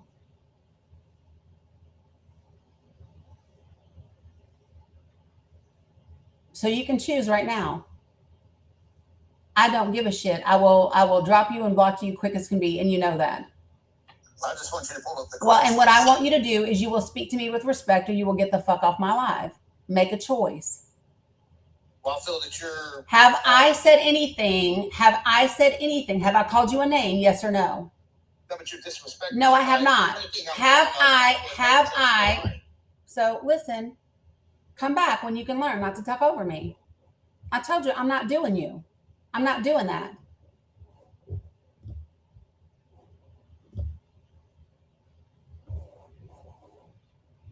Not doing it.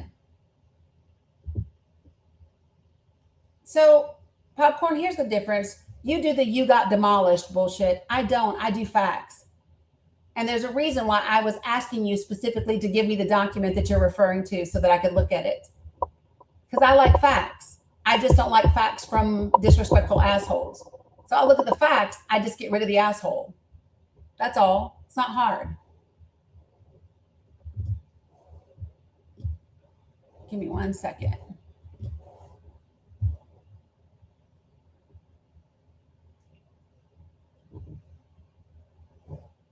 Yeah. You guys don't talk to Bill. Don't let anybody get you riled up. Please, please, please, please.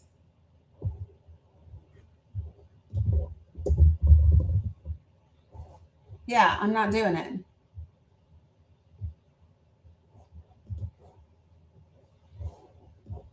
All right, so let's see if I can find what he's referring to.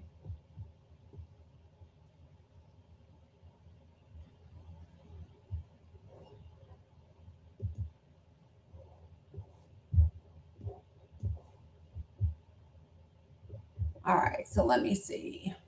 So this is a very specific document from the Board of Governors, and it's a 13-page document, and it says verification and monitoring in the Islamic Republic of Iran in light of United Nations Security Council Resolution 2231. So there's a specific resolution that it's in reference to. So this is why it's important, folks. Because this document is specifically in reference to a UN Security Resolution 2231 that came out in 2015.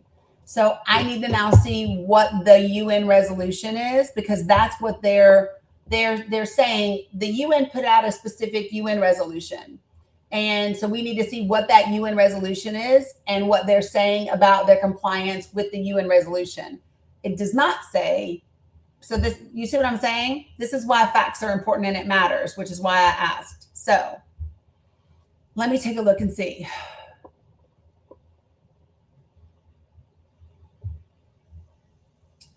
So background on, am I sharing this? Hold on a second.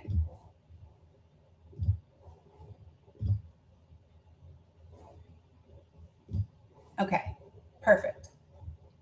So here's what it says. Yes, he did say simpleton. If you knew who Popcorn was, you would understand. We're not surprised by that. Okay, so here we go. On July the 14th, 2015, China, France, Germany, the Russian Federation, the United Kingdom, and the USA, with the High Representative of the EU for Foreign Affairs and Security Policy, and Iran agreed on the JCPOA. On July 2015, the Security Council adopted Resolution 2231, 2015, in which, inter alia, it requested the Director General to, quote unquote, undertake the necessary verification and monitoring of Iran's nuclear-related commitments for the full duration of those commitments under the JCPOA, and, quote unquote, report to the Board of Governors and in parallel to the Security Council at any time if the Director General has reasonable grounds to believe that there is an issue of concern directly affecting fulfillment of Iran's nuclear-related commitments as set out in the JCPOA. In August of 2015, the Board of Governors authorized the Director General to implement the necessary verification and monitoring of Iran's nuclear-related commitments as set out in the JCPOA, and report accordingly for the full duration of those commitments in light of the Security Council Resolution 2231 of 2015, subject to the availability of funds and consistent with the agency's standard safeguards practices.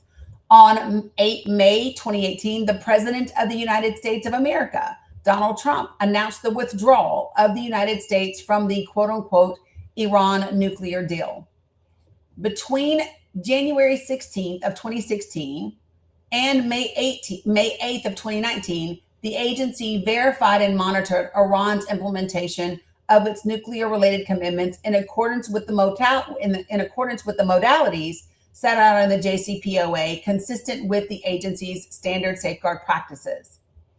From May 8th, 2019 onwards, however, Iran stopped implementing its nuclear-related commitments under the JCPOA on a step-by-step basis until the 23rd of February, 2021. It stopped implementing them altogether, including the additional protocol. As a result, Iran no longer allows the agency to conduct the following verification and monitoring activities in relation to the JCPOA. And we knew that. They announced that they were doing that because we pulled out of the JCPOA. Right? We know that to be true. And then it goes on to say, I'm not going to outline all that. And then it goes on to say, this has seriously affected the agency's JCPOA related verification and monitoring activities. This situation was exacerbated in June of 2022 by Iran's decision to remove all of the agency's JCPOA related surveillance and monitoring equipment. As a result of not having been able to perform JCPOA related verification and monitoring activities for more than 4 years, the agency has lost continuity of knowledge in relation to the production and current inventory of centrifuges, rotors, and bellows, heavy water, and UOC, which it will not be possible to restore. So yeah, I booted him, Warner, because he was disrespectful, and then he called me a name, and so I just and I ditched him. I do, however, want to read the document that he brought up. So I will take the document and just not him. This report, I think, is really important because it's got you all of the last states that it was monitored, and the background is essential for people who are not reading this in its entirety and who just want to pull out a couple of separate paragraphs. It's important to read the entire thing. So let me get down. Does anybody remember some paragraphs he named? They were in their 40s. Does anybody remember the paragraphs he named? I thought the paragraphs he named were in their 40s. Were they not? I didn't mute him. Popcorn, you're still here. Do you want to put your... He said in the 40s, right? 42 to 51? Oh, okay, because I can't make this shit up. Can I show y'all? I just have to show y'all. So this is from the IAEA. This is from May 31st, 2025, right? Where he said it would be. I want to show you, this is the introduction. This is the background I just read. This is C. And then I just want you all to look. See how these are all numbered? 8, 9, 10, 11, 12, 13. Y'all see those numbers? I'm going to scroll down to the last page. That's the Annex 2. Here's the Annex 1. The last paragraph is 35.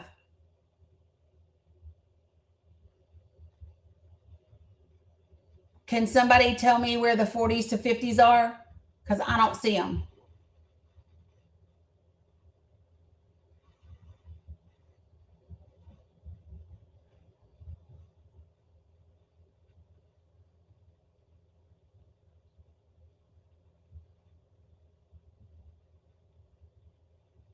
I don't see the 40s.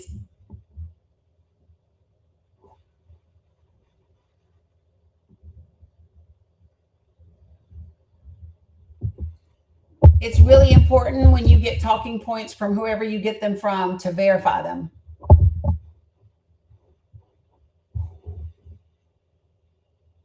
What I will do is give you the summary that it says. The agency's JCPOA related verification and monitoring has been seriously affected by the cessation of implementation by Iran of its nuclear related commitments under the JCPOA, which of course it has, because when we pulled out of the JCPOA, Iran said, fuck this shit, we're not participating. And I don't blame them, right? Not saying I agree, just saying I don't blame them. The situation has been exacerbated by Iran's subsequent decision to have all of the agency's JCPOA related surveillance and monitoring equipment removed. I would expect so. The agency has, this is point 3031, the agency has lost continuity of knowledge in relation to the production and current inventory of centrifugers, rotors, and bellows, heavy water, and UOC, which it will not be able to restore as a result of not having been able to perform JCPOA-related verification and monitoring activities for more than 4 years. Point 32, Iran's decision to remove all of the agency's equipment previously installed in Iran for JCPOA-related surveillance and monitoring activities has also had detrimental implications for the agency's ability to provide assurance of the peaceful nature of Iran's nuclear program. Point 33. It has also been more than 4 years since Iran stopped provisionally applying its additional protocol. Therefore, throughout this period, Iran has not updated declarations and the agency has not been able to conduct complementary access to any sites and other locations in Iran. Point 34. The significantly increased production and accumulation of highly enriched uranium by Iran, the only non-nuclear weapon state to produce such material, is of concern. Point 35, the Director General will continue to report as appropriate. There is nothing in here that says during the JCPOA, before the President of the United States pulled us out of the JCPOA, that they were not in compliance. Popcorn, you're not coming back. You talk to me crazy. I'm not doing it. When you learn how to come to my panel and be respectful, then you can come here. If until then, you can continue to go on other people's lives and wreak havoc. I was totally game for pulling up the document that you referred to, which is why I was specifically asking you for the title of the document. Which, by the way, was not the first, when I typed in exactly what you said, it was like the 5th or 6th one down. So when you learn how to come in this space and be respectful, you will be allowed in this space. Until then, you will not. And that's not difficult because I don't feel like I ask a lot from you. And every time you show up here, you're disrespectful as fuck. Every time you want to talk over me or call me names or do all of that, I'm not doing it with you. I don't have to, and I'm not. I was actually interested in the damn document that you mentioned because I like facts.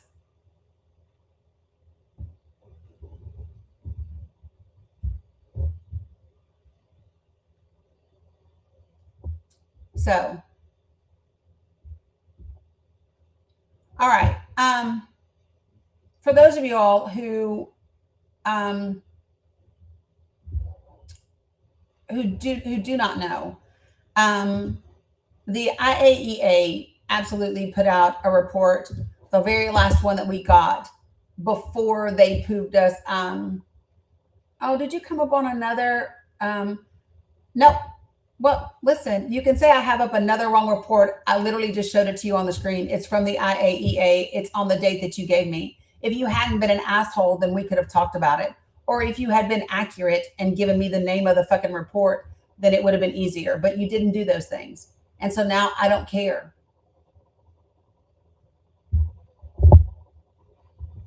Yep. It has the date that you gave me, released by the agency that you gave me, and that's what I looked up. So, yeah.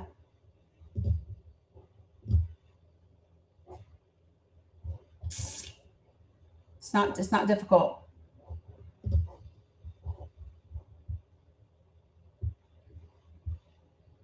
Yeah.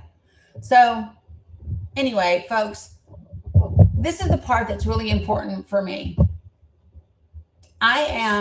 You guys don't talk to him. Just don't egg him on, and don't interact and let him be distracting, please. Like, he's so desperate. He's literally in here under 2 separate accounts. Don't entertain the nonsense, please. Please don't.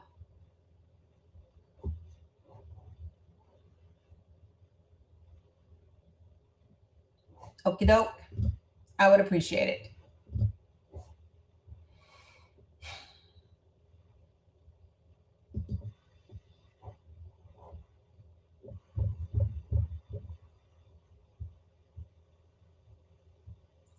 Popcorn, I don't care. Listen, I'm not doing it with you. I literally don't care. Yeah, I know I have 30 minutes. So, back to the things that I want to talk about real quick before I go. And I'm happy to look at any of the other things, right? What I'm not going to do is let people just come up here. I don't get into it. I don't like it. I don't like the whole call names and be disrespectful and whatever. When I'm in other people's lives and people are engaging like that, I will match their energy. But when I'm in my live and it's my space, I control what kind of energy is in my space, and that bullshit ain't it.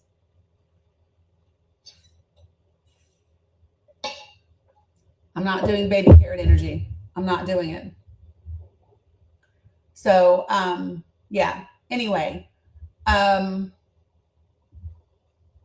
right. My day's been good. What's up, DeBoss? Okay. Holy jeez.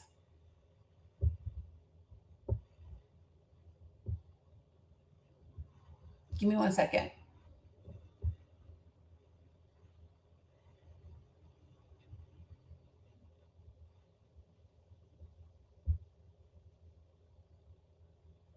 Yeah, there's no need to apologize for those people. They just are who they are. And I don't really, yeah.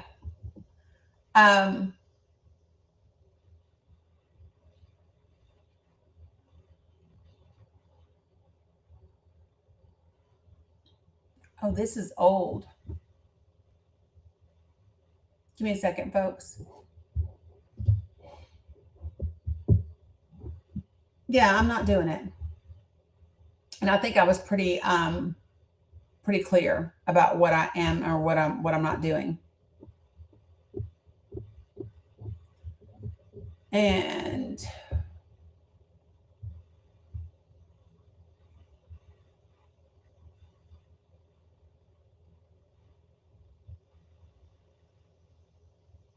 yeah, because they're not going to.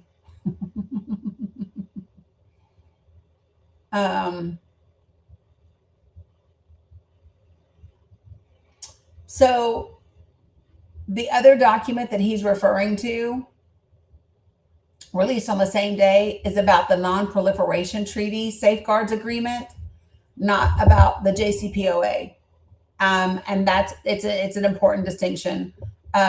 This page, however, this document is 22 pages long, so I'm going to need a little bit longer to read it, but I'm happy to cover it tomorrow as well, folks. I was trying to look really quickly.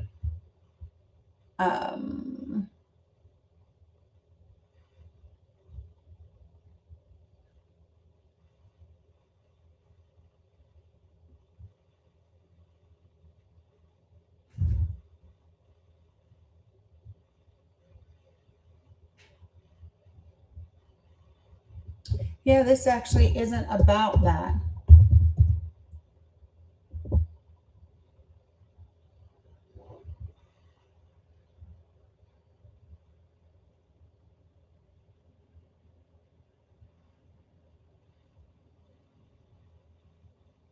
Oh, I'm reading what he's talking about, and it's still not right. 9 a.m., Daniel, 9 a.m. Yeah, and it's still not what he claims. Okay, I will happily go over this document with you all tomorrow. It's still not what he claims. When he gave, did you all hear him giving you the dates of, between 2010 to 2018? So he's specifically talking about some containers that were moved in to Kurzabad, and the agency requested information about the movement of these containers in 2019. In 2019 is when they asked after we pulled out of the JCPOA. And in 2019, Iran responded and told them what they were doing with them. But we can cover it tomorrow. It's still not saying what he says. And let me also just be very direct and honest. I don't have to agree with whatever Iran may or may not do. Let me say this: we pulled out of the JCPOA. That was on us. We started a war without congressional approval, without a fucking strategy, without an exit strategy. That's on us. Not only did we say that Iran was not a threat, but so did the international intelligence community from a nuclear perspective. So again, that's on us. There is no justification for where we are. Yeah, because I've been taking meds, Laverne, so I'm not coughing as much as I was. But it's just important for us to understand that no matter what we think, we don't get to determine if Iran has a nuclear weapon or not. That's a colonizer's mindset. I just want you all to be very clear about that. It is a colonizer supremacy mindset to believe that you get to dictate what happens to other countries. You don't. And until we apply those same standards to all the other countries, I don't want to fucking hear about it. Israel has nuclear weapons. Israel is committing a genocide. Israel is committing crimes against humanity and war crimes, says everyone, right? The United States is complicit. I do not want to hear what a threat Iran is when I see the threat that Israel is today, and the United States of America is not only not doing anything to stop it, but we are participating.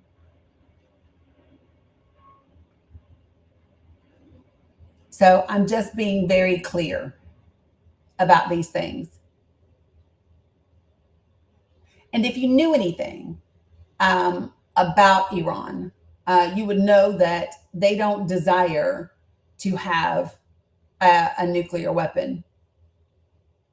And apparently they don't need one to kick our ass. Just saying. Apparently they don't need one to prove their fucking point.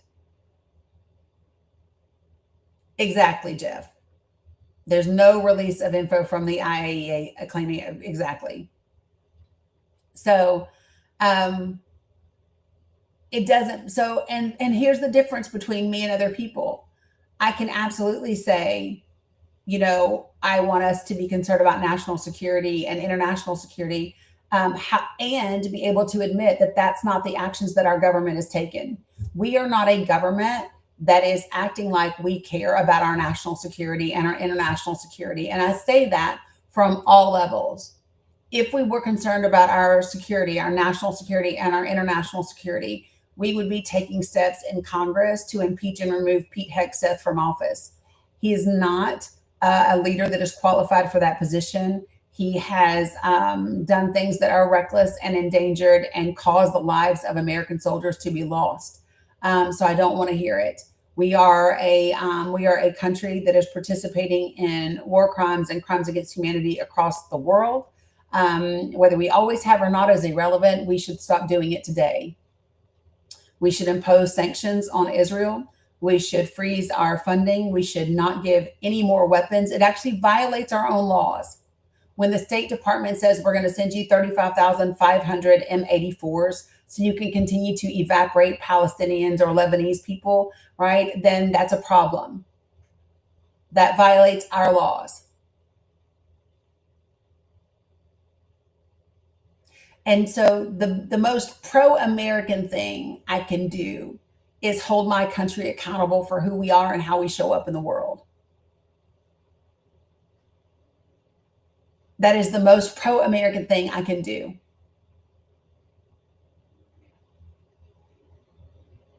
So when I look at this country right now, and I have a commander-in-chief that continually misrepresents himself and misrepresents the country, who appears to not have the cognitive ability to remember the awards that he gave out and the things that he did during his first term, who doesn't remember the terms of the memorandum of understanding that he signed with Iran. He literally makes the claim on Truth Social that there was no $300 billion in restitution for Iran, but there was in the document that he signed. That's a problem. And that is a concern for national and international security. If you all do not think that the entire world is watching and they are not taking into account how one of the smallest countries in the world has brought the biggest country, the super giant country of the United States of America to its fucking knees, you're mistaken. Of course they're paying attention. And they didn't need nukes to do it.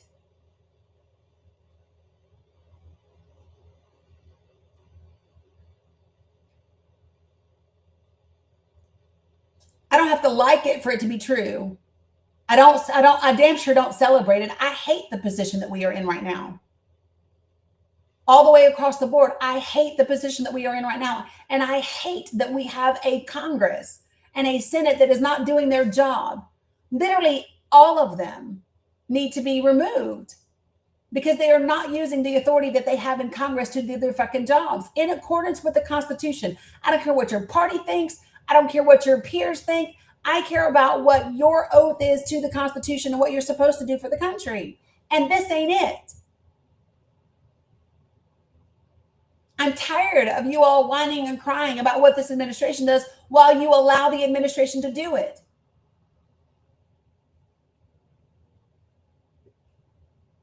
And that is why so many of you are going to be voted out.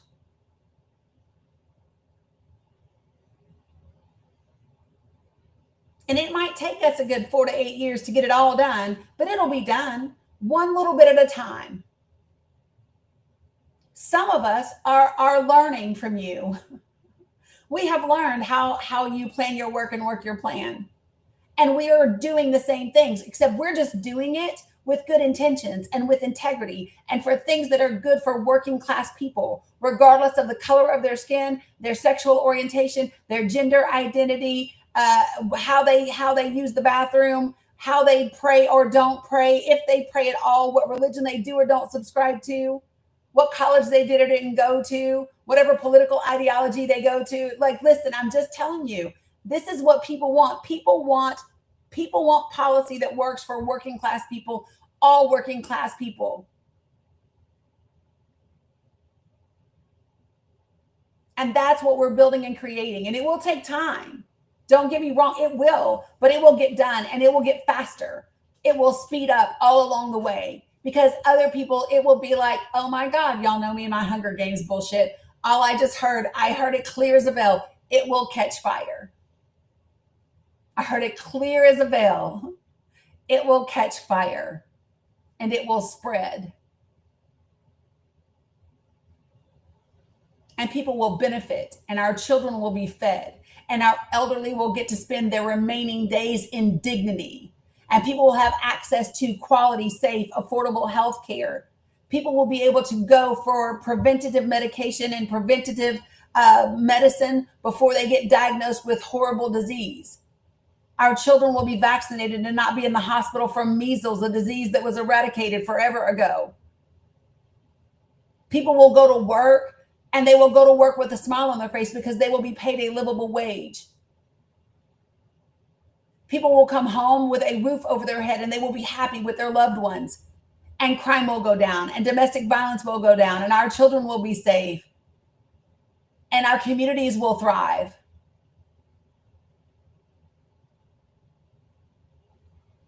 That is what we are building. That is the direction that we are going.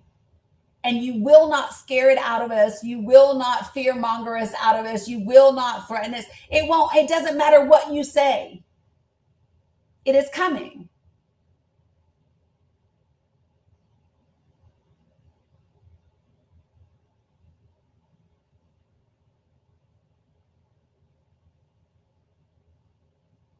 Just so that you all know. And then for every single one of you, hold on, you better get down, Titan.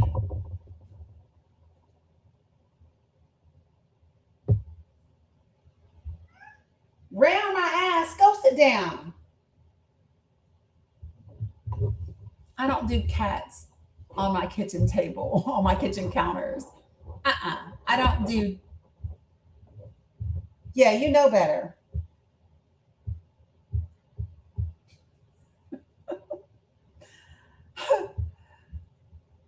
Yeah, did you hear him go round? Yeah, he was a hit on the counter. Absolutely not. Are you crazy? Anyway.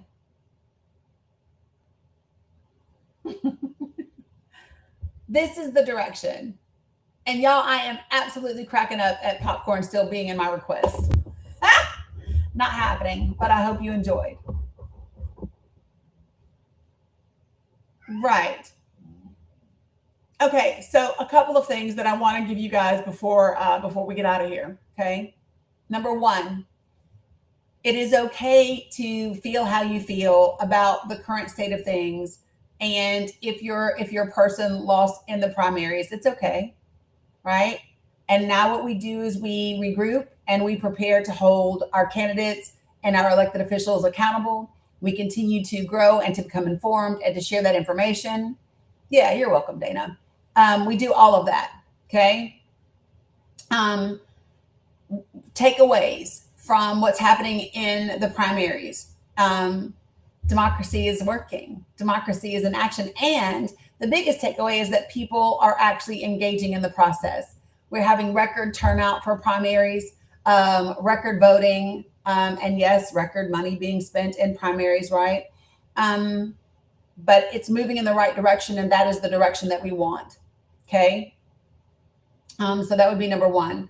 Number two, there are things that we can do, and there are things that we can do fairly quickly in 2027 when we have a progressive majority in Congress. Everything from the ERA to the Disclose Act to a minimum federal minimum wage, to protecting our forestry, to reverse engineering the One Big Beautiful Bill through budget reconciliation and putting something together that works for us, through taking our things from the Department of Labor and putting them back to the Department of Education. These are all the things that we can do, and we can achieve government accountability, and it can all start. I just want you all to sit with this. Most of the things that I just named can be done by this time next year, but quite a few of them can be done before summer of 2027.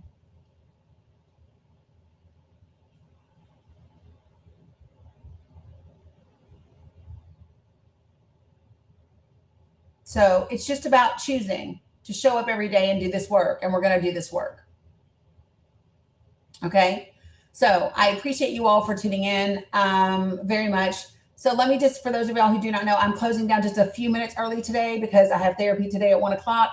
But let me just tell you, the new time for the Dani Cook Show is now going to be 9 a.m. to 1 p.m. Eastern Standard Time. This time slot just works better for me. When I do 10 to 2, I'm crunched because the girls' bus gets here at like 2:05, 2:10. And then it's like boom, boom, boom, boom, boom.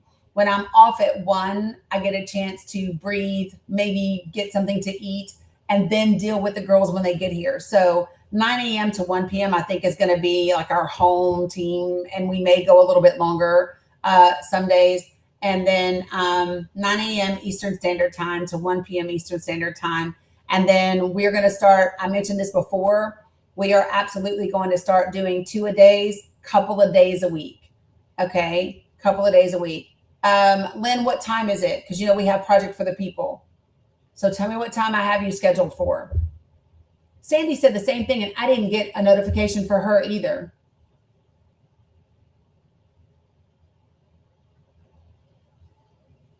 2 Central, that's 3 p.m. That should be fine. Okay, Carla. Yes, Tech Lady, we can make one of those. Absolutely. Okay. All right. I appreciate you guys. Love you much. I will see you all tomorrow. I might be out in these TikTok streets later on tonight. I'm not sure, but I will let you know. Yeah, take a deep breath, listen to some music, dance, get your feet in the earth, do some art, whatever it is that makes your heart happy, do that, and then get back and get ready for the work because we got a lot to do. Okay. Appreciate you guys. I will see you later.